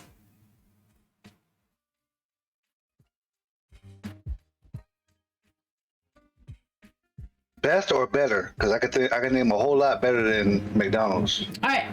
Well, all right. You know, I'm gonna go first. I'm gonna tell you why I picked McDonald's. I'm gonna tell you why real quick. McDonald's stays open till like 2 or 3 in the morning. Okay. You know who else is open at 2 or 3 o'clock in the morning? Taco Bell. No, they There's another don't. reason why. Yes, they do. No, they don't. Risky. They don't stay up that late. Risky, don't play me. Risky, I'm gonna look it up right now. Risky. I'm looking it up right now. I wanna look. You look up your hours real quick. I wanna know. Ooh. I just looked it up. Taco Bell for me isn't open until it closes at midnight a.m. I can't see it, Risky. Hold on. Let me see. Hold on. Go a little back. Hold on, let me see. 2 a.m. 2 a.m. Mine closes at 12 a.m. You want to know how I know it closes at 2 a.m.? Because I go there at 2 o'clock in the morning. What do you get? What do you order? I want to know. I get a $5 fill-up box. I get the supreme like taco wrap. Okay. So we are in agreement that Taco Bell and McDonald's are virtually the same. No, they're not, Risky. Stop. Because you want to know why? They have good French fries. How are you? You know who else has good French fries? Checkers. Burger King. Chick-fil-A. What? No, Burger King has no good French fries. I'm gonna tell you that right now. They're not. I'm going to tell you right now. If you had Burger King fries next to McDonald's fries, 10 times out of 10, I'm taking Burger King's fries. Okay. Next debate: McDonald's fries or Burger King fries? Chat, put it in right now. What you guys think? I don't know. What they think. You asking me? No, I'm asking chat. I want to know. And first of all, Grumps, why is everybody's closes like 2, 3 in the morning and mine closes at midnight? Because you live in the hood. Dare you? Thank you, Grump. Grumps, don't side with him. Don't side with him. Thank you, Grump. I knew you were a W. Stop. Nah, bro, you can't deny that those chicken sandwiches are the best. You can't deny those. Chicken sandwiches ain't nothing from McDonald's real. No, if I want a chicken sandwich, I'm not going to McDonald's. Wait, where are you gonna go? Where are we going? Where are we going for a chicken sandwich? Tell me right now. Well, I'm going to Chick-fil-A. God damn it, you got me. I fucking love Chick-fil-A. I love Chick-fil-A spicy sandwiches. Why you gotta do me like that? Oh my god. Uh-huh. Why you gotta do me like that? Oh no. Oh no. KFC. Have you guys tried KFC's chicken sandwiches? No, those are good. Those I haven't. No, you gotta no. I'm serious, Risky. Risky, you have to try one. They're so good. Hold on. I'm not gonna hold you. You're talking about a chicken sandwich. I'm probably gonna go for Popeyes. What? No. Matter of fact, let me put in an order for Popeyes chicken sandwich right now. Risky. Bad news. Yeah, I know, Good Fighter. I know. Gunny's fries. Why is everybody picking Five Guys? Okay, Risky. What do you think of Five Guys? I don't want Five Guys. I don't want any guys. I No. take 5 girls before I take 5 guys. No, the restaurant, Risky. I love Five Guys. Oh. I love Five Guys. I love their fries. Checkers fries is amazing. What is Checkers? What is a Checkers? I've never been there. What do you have, a Rallies? No, I don't even have a Rallies. Where are you, if you don't mind me asking? Nebraska.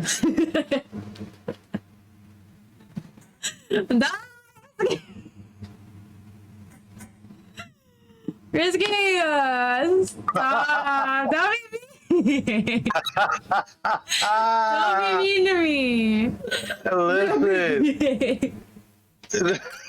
Talk, like Yadi says, talk to me nice. Talk to me nice. Hold on, let me see what the hell is in Nebraska. Oh my gosh. We have Five Guys. Are you born and raised in Nebraska? Yeah, I've been born and raised in Nebraska. Oh my gosh. Don't play me, Risky. If you don't have a Rallies or Checkers, don't talk to me. Talk to me. Talk to me nice. No Checkers or Rallies is crazy. What do you want? Okay, Where's the? Okay, help me here. What's the closest Checkers? What's the closest Rallies? I want to know. I'm gonna look right now.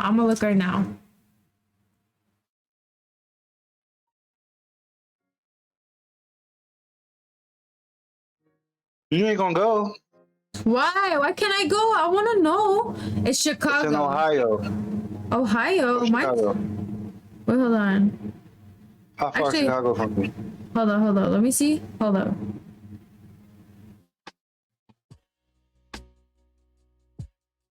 Ooh, the closest. All right, the closest Checkers is 4 hours and 18 minutes for me. You ain't going. Not now. No, I'm not gonna go. You ain't never gonna go. I'm gonna go. How dare you? I want to see what. Hold on. Let's see the closest. The same for Rallies. It's the same thing. 4 hours. Checkers and Rallies is the same thing. It's just different names. Well, I'm gonna tell you right now. I'm gonna put it on my bucket list. I'm gonna go. I'm gonna take a video of me. And when you go, call me. Persistent. Call I know. I already know. Florida got them. Right. No seasoned fries. Hold on. Time out. Hold on. They gotta have at least get Checkers fries at the grocery store. You can get a bag of frozen Checkers fries. No, you can't. But then I don't know. You in Nebraska. I'm telling. I don't know what y'all eat out there. Corn and more corn. Don't stereotype Nebraska about corn. I told you we have 5 guys. We have 5 guys. Isn't that good enough? Mm-mm. What do you mean? Mm-mm. Corn and steaks, right? You got a Walmart? I go to Walmart. Yeah, I go to Walmart. Y'all got a super Walmart or y'all got a regular Walmart? What do you mean? I don't know. We got Walmart. I think it's just Walmart. Oh my god. What are you talking about?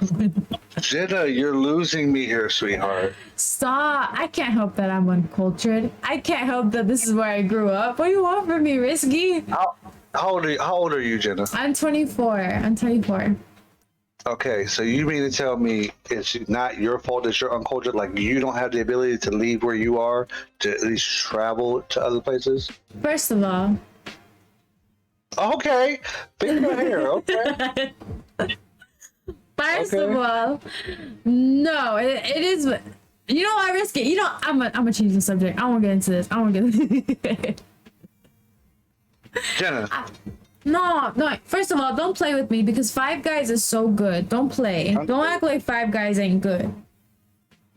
No, 5 Guys is good, but let's be honest here. Like you need to venture outside of Nebraska, sweetheart. Oh, I know. You need to go, east or west or even south and go try something else. I know. Don't tell me you have never had.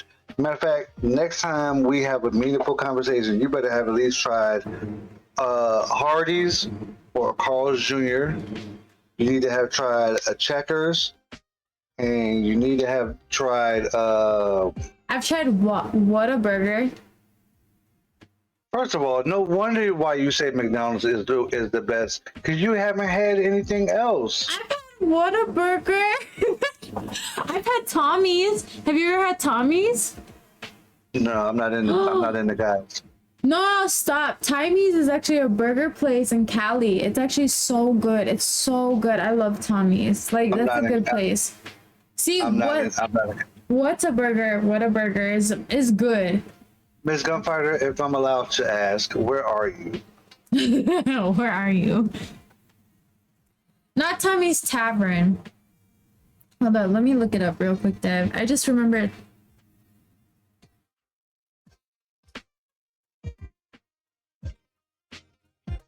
It's just Tommy's like burger California style is what it is.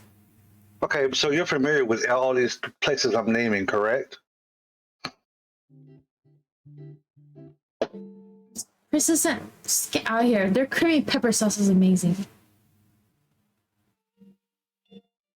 Okay, cool. No, I understand. That's fine. I'm fine with that. Jenna, What? I am challenging you Okay. to venture outside of Nebraska. Hold on, let's turn this interview around real quick. Okay, it's time for me to interview you for a second. Jenna, where have you been outside of Nebraska for a significant amount of time? I've been to, I don't know, I've been to Cali, I've been to Kansas, I've been to Missouri, that's really it. Like, I've been to Nevada, but that's like really it. Like, and they're not even long periods of time. They're just more traveling through. No, Jenna. Jenna, I know the answer, but I'm going to ask you for the people who are on the outside who might not know. Okay. What is your ethnicity? I'm half white and I'm half a Salvadorian. Okay, it's giving very white. Okay, what do you want from me? I was born here. What do you want? I need you to change, get some other culture inside of you.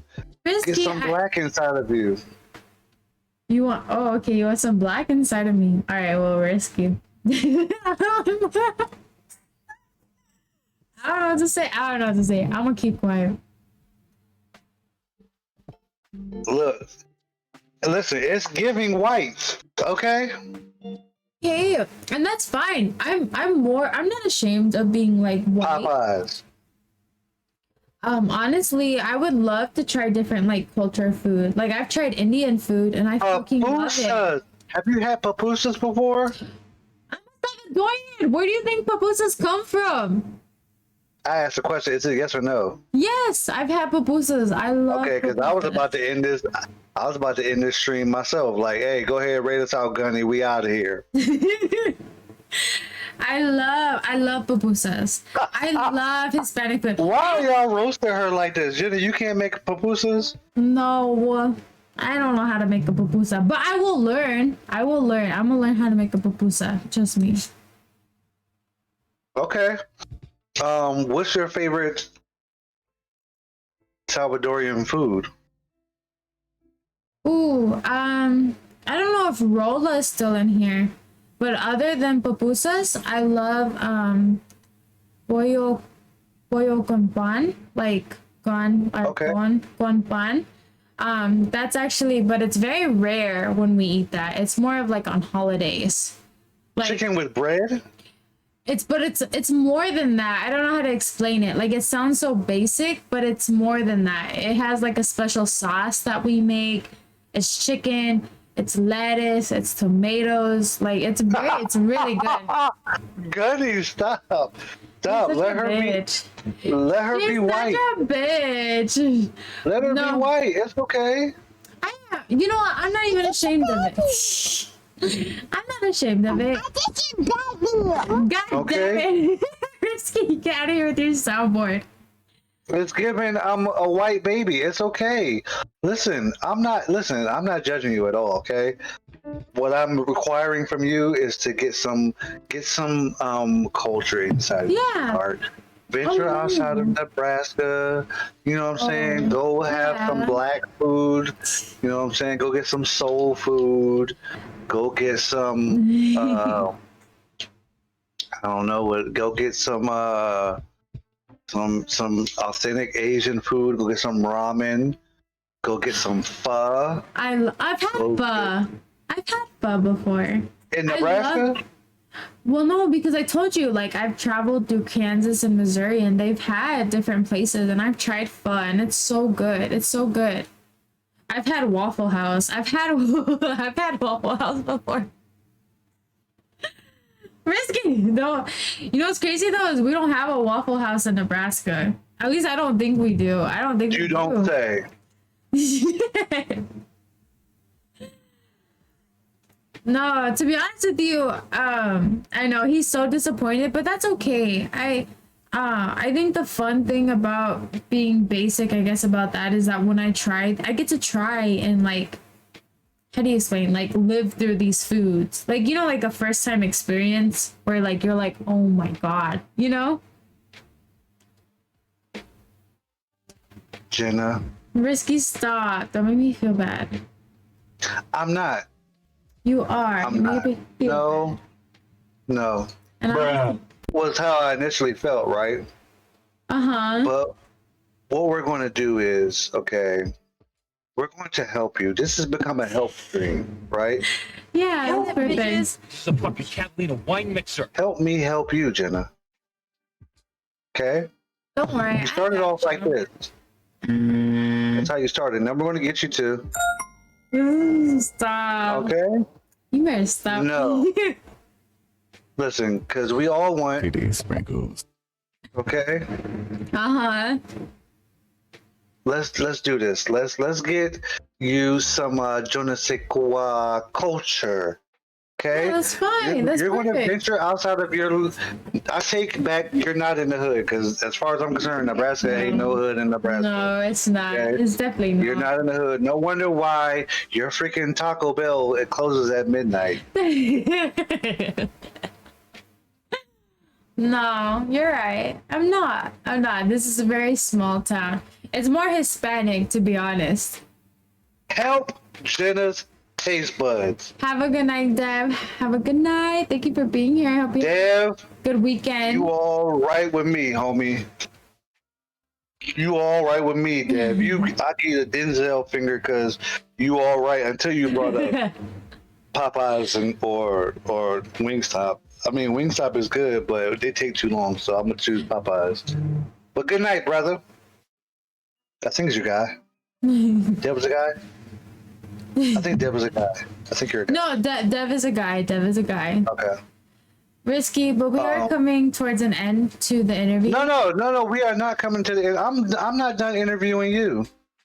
What do you mean? I don't get interviewed. Yes, you do. What you mean? How you think you're gonna interview everybody else? You can't get interviewed back. Thank you. So, in this small part of Nebraska that you live in, ma'am, it's obvious that you don't get out and you don't really live life a little bit. Well, there's not much. Huh? There's not really much. I come from a very small town. Like, very small. It's a very small town. That's fine. A very small town. Cool. It's giving very white, but that's okay. It's okay to be white. It's okay to be white, but you're going to be cultured white, okay? Mm-hmm. Okay. Now say it with me. Say it with me, Jenna. I will be cultured. I will be cultured. Don't worry, Risky. I will be cultured. I promise. I didn't say all that. I just said, repeat after me. I will be cultured. I will be cultured, Risky. You better calm down. I will be more than just a white girl. I will be more. You know what, Risky? Hold up. I am more than a white girl. Trust me. I am more than a white girl. Prove it to me. First of all, I don't have to prove nothing. But I will say that. Yeah, right there, Risky. I don't have nothing to prove because I am who I am. Well, excuse that. Out of me. Risky, you're drunk. Don't even play. Risky. I'm not drunk. Risky, don't play. You're drunk. Baby girl, I'm not drunk, but I can get there. Okay, you're getting there too fast. Oh my god, Risky, stop. Risky, Okay, I'm not drunk. Risky, say I'm just a drunk Risky. Say that. I'm just a drunk Risky. But I'm not drunk. I ain't drunk at all. I'm not even close to it. I am very sober. I'm drunk. Not y'all clipping, I'm just a drunk Risky. That's fine. I'm not drunk though. I'm very alive and well and ready to go. We're trying to get Jenna together, okay? We're trying to get Jenna to grab some culture in her life. You need to get some black in you, yes, and you need to get some other in you. Like, we need to get you. It's the smile for me. We need to get you to try some other things, okay? I will. McDonald's. My only argument for McDonald's being the best was because their motto is over 1 billion served. I don't think anyone else has reached 1 billion yet, but maybe not. Nonetheless, McDonald's is head and shoulders above everyone in whom they've served. So you got that one from me, okay? You got that from me. No, like I will say the only reason that I said McDonald's was just because for me they're up the latest out of all the restaurants. They're literally up the latest. And when you're drunk and eating a McChicken, you can never go wrong. Like in life. I'll be honest. She Got be you, Blackpink. Oh no, Risky. Risky, you better calm down, sir. You better calm down. What I do? Where's the lie? Nah, you better calm down, sir.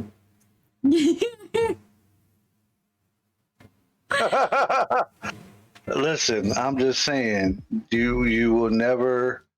Nah, I don't want to hear. I don't want to hear your questions. Okay. I don't want to hear it. All right. I'm Dizzy. just saying, I never tried to tell you. All right, I'll say that. No, but What's up, Risky. Dizzy? Risky, what's one question you wish I would have asked you, and how would you have answered it? Ooh. I can go like- so many ways with this. I love that. I love that laugh. I love that laugh. What's one question I wish you would have asked me? Are you on your way? What do you mean? Are you on your way? Like, what does that mean? I'm drunk, Risky. Like, I'm drunk. Like, I don't you have patience with me. Somebody help her. Somebody help me, because I don't know. I don't know. Are you on your way? Like, what do you mean, like, are you on your way?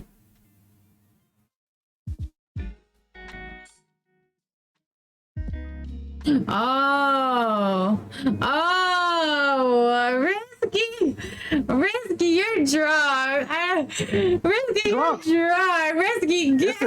Hold on. What you weren't aware of, there's a certain time of the day where Risky turns into Frisky. Now, I can see in your chat, it says, are you Frisky? Now, TJ, I know it didn't go over her head, bro. I don't care if she's drunk or not. Your question should have been, are you on your way? I'm gonna tell you now. I'm drunk. I'm just a girl that's drunk. I don't know what you want from me. I think it's a very clear question, too. I think it's great. Hold on, I pinned the wrong thing. It's Frisky time, okay? This is Risky time. You've heard me get frisky. What? Is that okay? I'm asking you right now. Is that really your question? That you wish I would have asked you? What would your answer be? No. What would you want? What would you want the answer to be? What do you mean? Like, what? Why are you coming at me this hard, bro? I've never came at this hard. You're gonna be come on, dude. Jenna, What? answer the question. I don't know, Risky. What do you want from me? I want you to answer the question.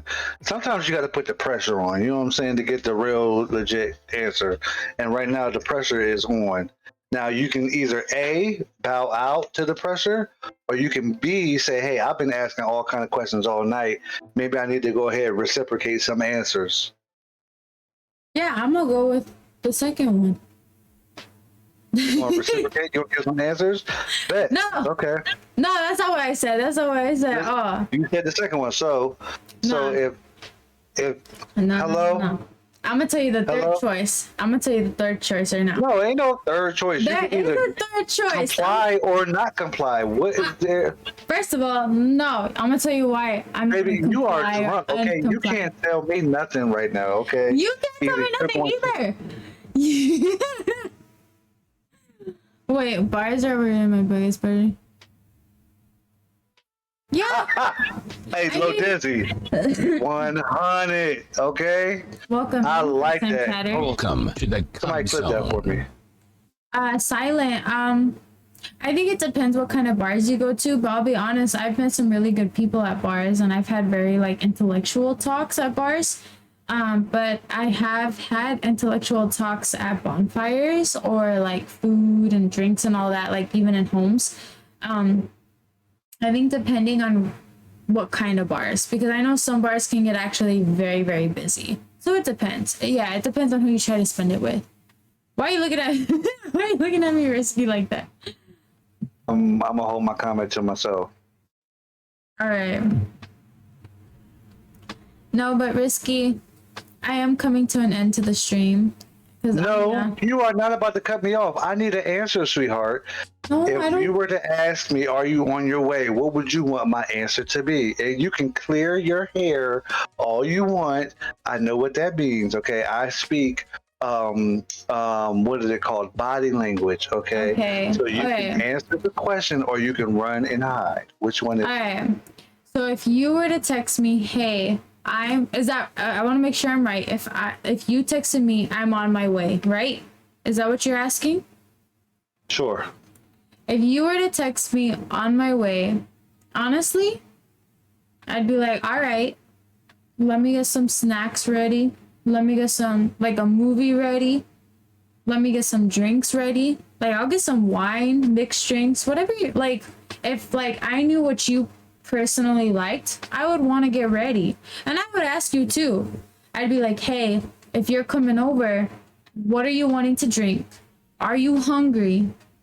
You know, what are we watching? Okay, bet. I put a movie on. It'd be a scary movie, a funny movie, whatever I felt like was your type of personality. I'm gonna do you, bro. Like, we're gonna have a good time. We're probably not even gonna watch the movie. You wanna know why? Why? Definitely going to do me because look, this is why. Okay, you are the snack. You are the movie. You are what I'm drinking. Okay, interview's over. Everyone have a good night. I'll catch you all. This has been the Risky Show. The Risky Show. This is a W interview. This is a W interview. I'm serious. I've had such a good time. Absolutely. Risky, since we're ending the night, before you go, please let the viewers know where they can find you and your content and what you're working on now. I am Risky Ringo. You can find me at RiskyRingo85 on Twitch. I have social media platforms, but I don't use them, especially not for my Twitch content. I mean, you can find me almost any day I'm off work. You know, my work schedule is crazy. Just if you come into my Discord where I usually announce my schedule for the day, you can find me there. As far as new content I'm working on, I am planning on doing an cosplay stream. Take that back. Rewind that back. I forgot you heard that, okay? I am planning an end of the year / Christmas stream where I can possibly do cosplay depending on what happens in my sub stream, which is coming up. I don't have a date for it yet. When I find out the date for the sub stream, there I will see if I'm doing the cosplay.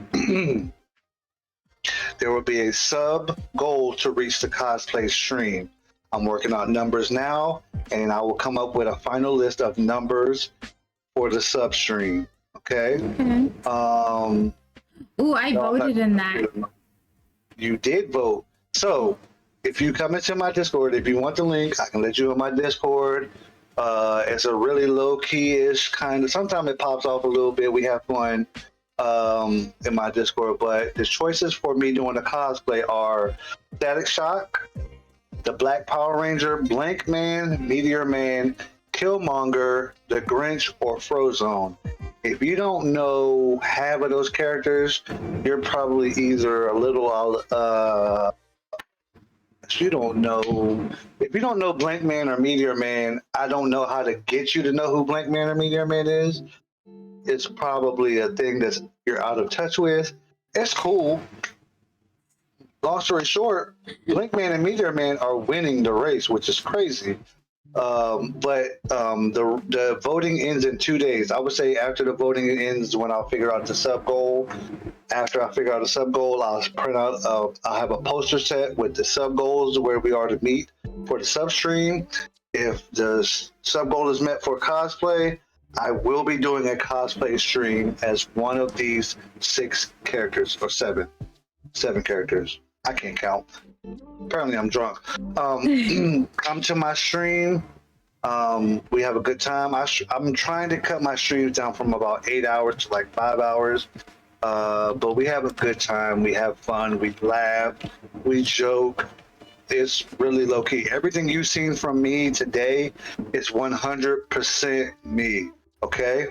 I'm like this when the camera's off. I'm like this when the camera's on. That's 100% me. I try to make people laugh. I try to keep the entertainment value up, and I try to make people feel good. Now, I was trying to make Jenna feel good, but apparently Nebraska ain't the place to be right now. How dare you? We'll try to meet halfway, you feel me? Handyman wasn't brought up, Gumperton. Handyman was not brought up. Well, Handyman was brought up one time after the characters were set. Yep, Killmonger or Static Shock sound cool. Sorry to burst your bubble. Unless you can reverse the voting. Let's see where it stands today. I don't mind giving y'all a play-by-play. Static Shock has 4 votes. The Black Power Ranger has 3 votes. Blank Man has 12. Meteor Man has 10. Killmonger has 3. The Grinch has 9, and Frozone has 4. So technically, at this point, it's a 3-man race, but anything can happen. I look just like him. Who, Blank Man or Meteor Man? I would do all of them. Any one that's up there, I would do any one of them. But we'll see which one wins. Nah, I look legit like Meteor Man. Hey, TJ, don't make me get the flaming boy. Don't do that. Sailor Moon, not an option. But I'll tell you, Miss Gunfighter, if you're around the next time I start to talk about doing another cosplay stream, I would take it into consideration. There was nothing off the board, okay? Whether it was a female or a male counterpart, none of them were off the board.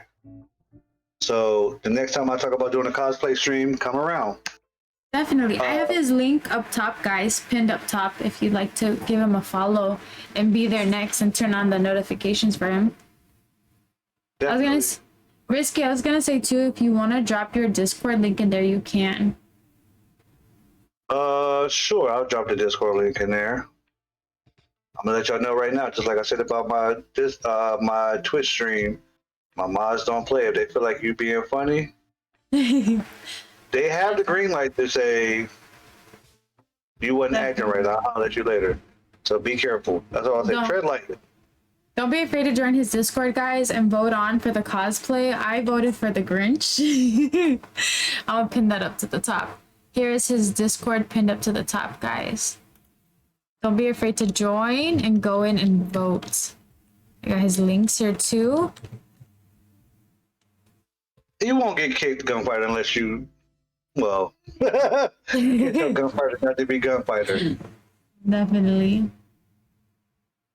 But W interviewer, W streamer, when I get the opportunity, I'm going to do the same for you. I will return the favor, and maybe I'll get a little frisky with you there too, see if you will act right. Well, no, we'll see if you act right. We'll see, Risky. We'll see if you act right. Because I know how you play. I know how you play, especially with other females around. How do I play? Well, don't, you know what? Cut the stream. Cut the stream, because I'm about to cuss Jenna out. Guys, please put a W in for Risky. This was such a great interview. I had such a great time. Absolutely. Thank you guys. So did I. Thank you guys so much for being here and for the questions. Seriously, thank you. Risky, I'm gonna be heading out. I appreciate you. Seriously, all the love, dude. Absolutely. And thank you for your service as well. Seriously, thank you. No problem at all. Thank you all for listening to my boring stuff. It's not boring. Trust me, it's not boring. But all right. I appreciate it. Have a good night, Risky. What? What's up? Can I recommend, or do you have someone you're rating to, or are you just going to cut? I was just gonna cut. But I mean, No yeah. freaking way. We had this discussion a minute ago. I mean, Get your butt out here and raid. I mean, but I'd I mean, like to fuck God, kangaroos because If you I'm wanna- from Australia, mate. message me. That's totally fine. Message me Okay. who? What? I thought horses' dicks were like huge. I was 18 What? I inches, thought not horses' huge. dicks were like huge. I thought horses' dicks were like 18 huge. inches. What? I thought horses' dicks were like huge. Alright, Risky. I'd like Huge. I didn't know. Right. I thought horses' dicks were like huge. I didn't know. I thought horses' dicks were like huge. I thought horses' dicks were like huge. I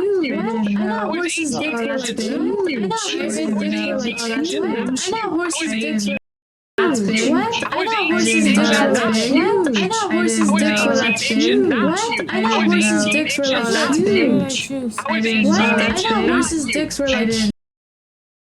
What? I thought horses' dicks were like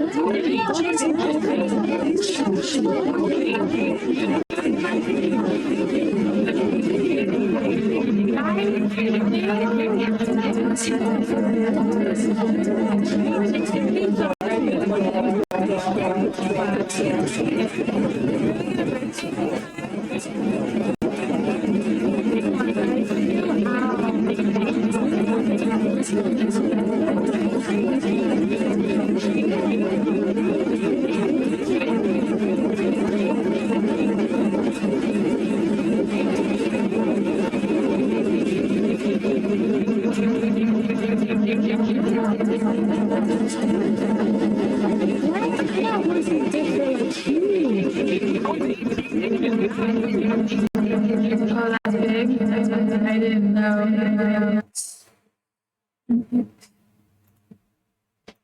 Okay, let's go. Alright guys, we're about to raid out. The Grinch won for Saturday's movie night, so don't be afraid to be there, guys. Seriously, don't be afraid to be there. But I'm gonna be heading out. Bye guys. Hold on. You guys broke it, by the way. You broke it. Just so everybody knows, you broke it.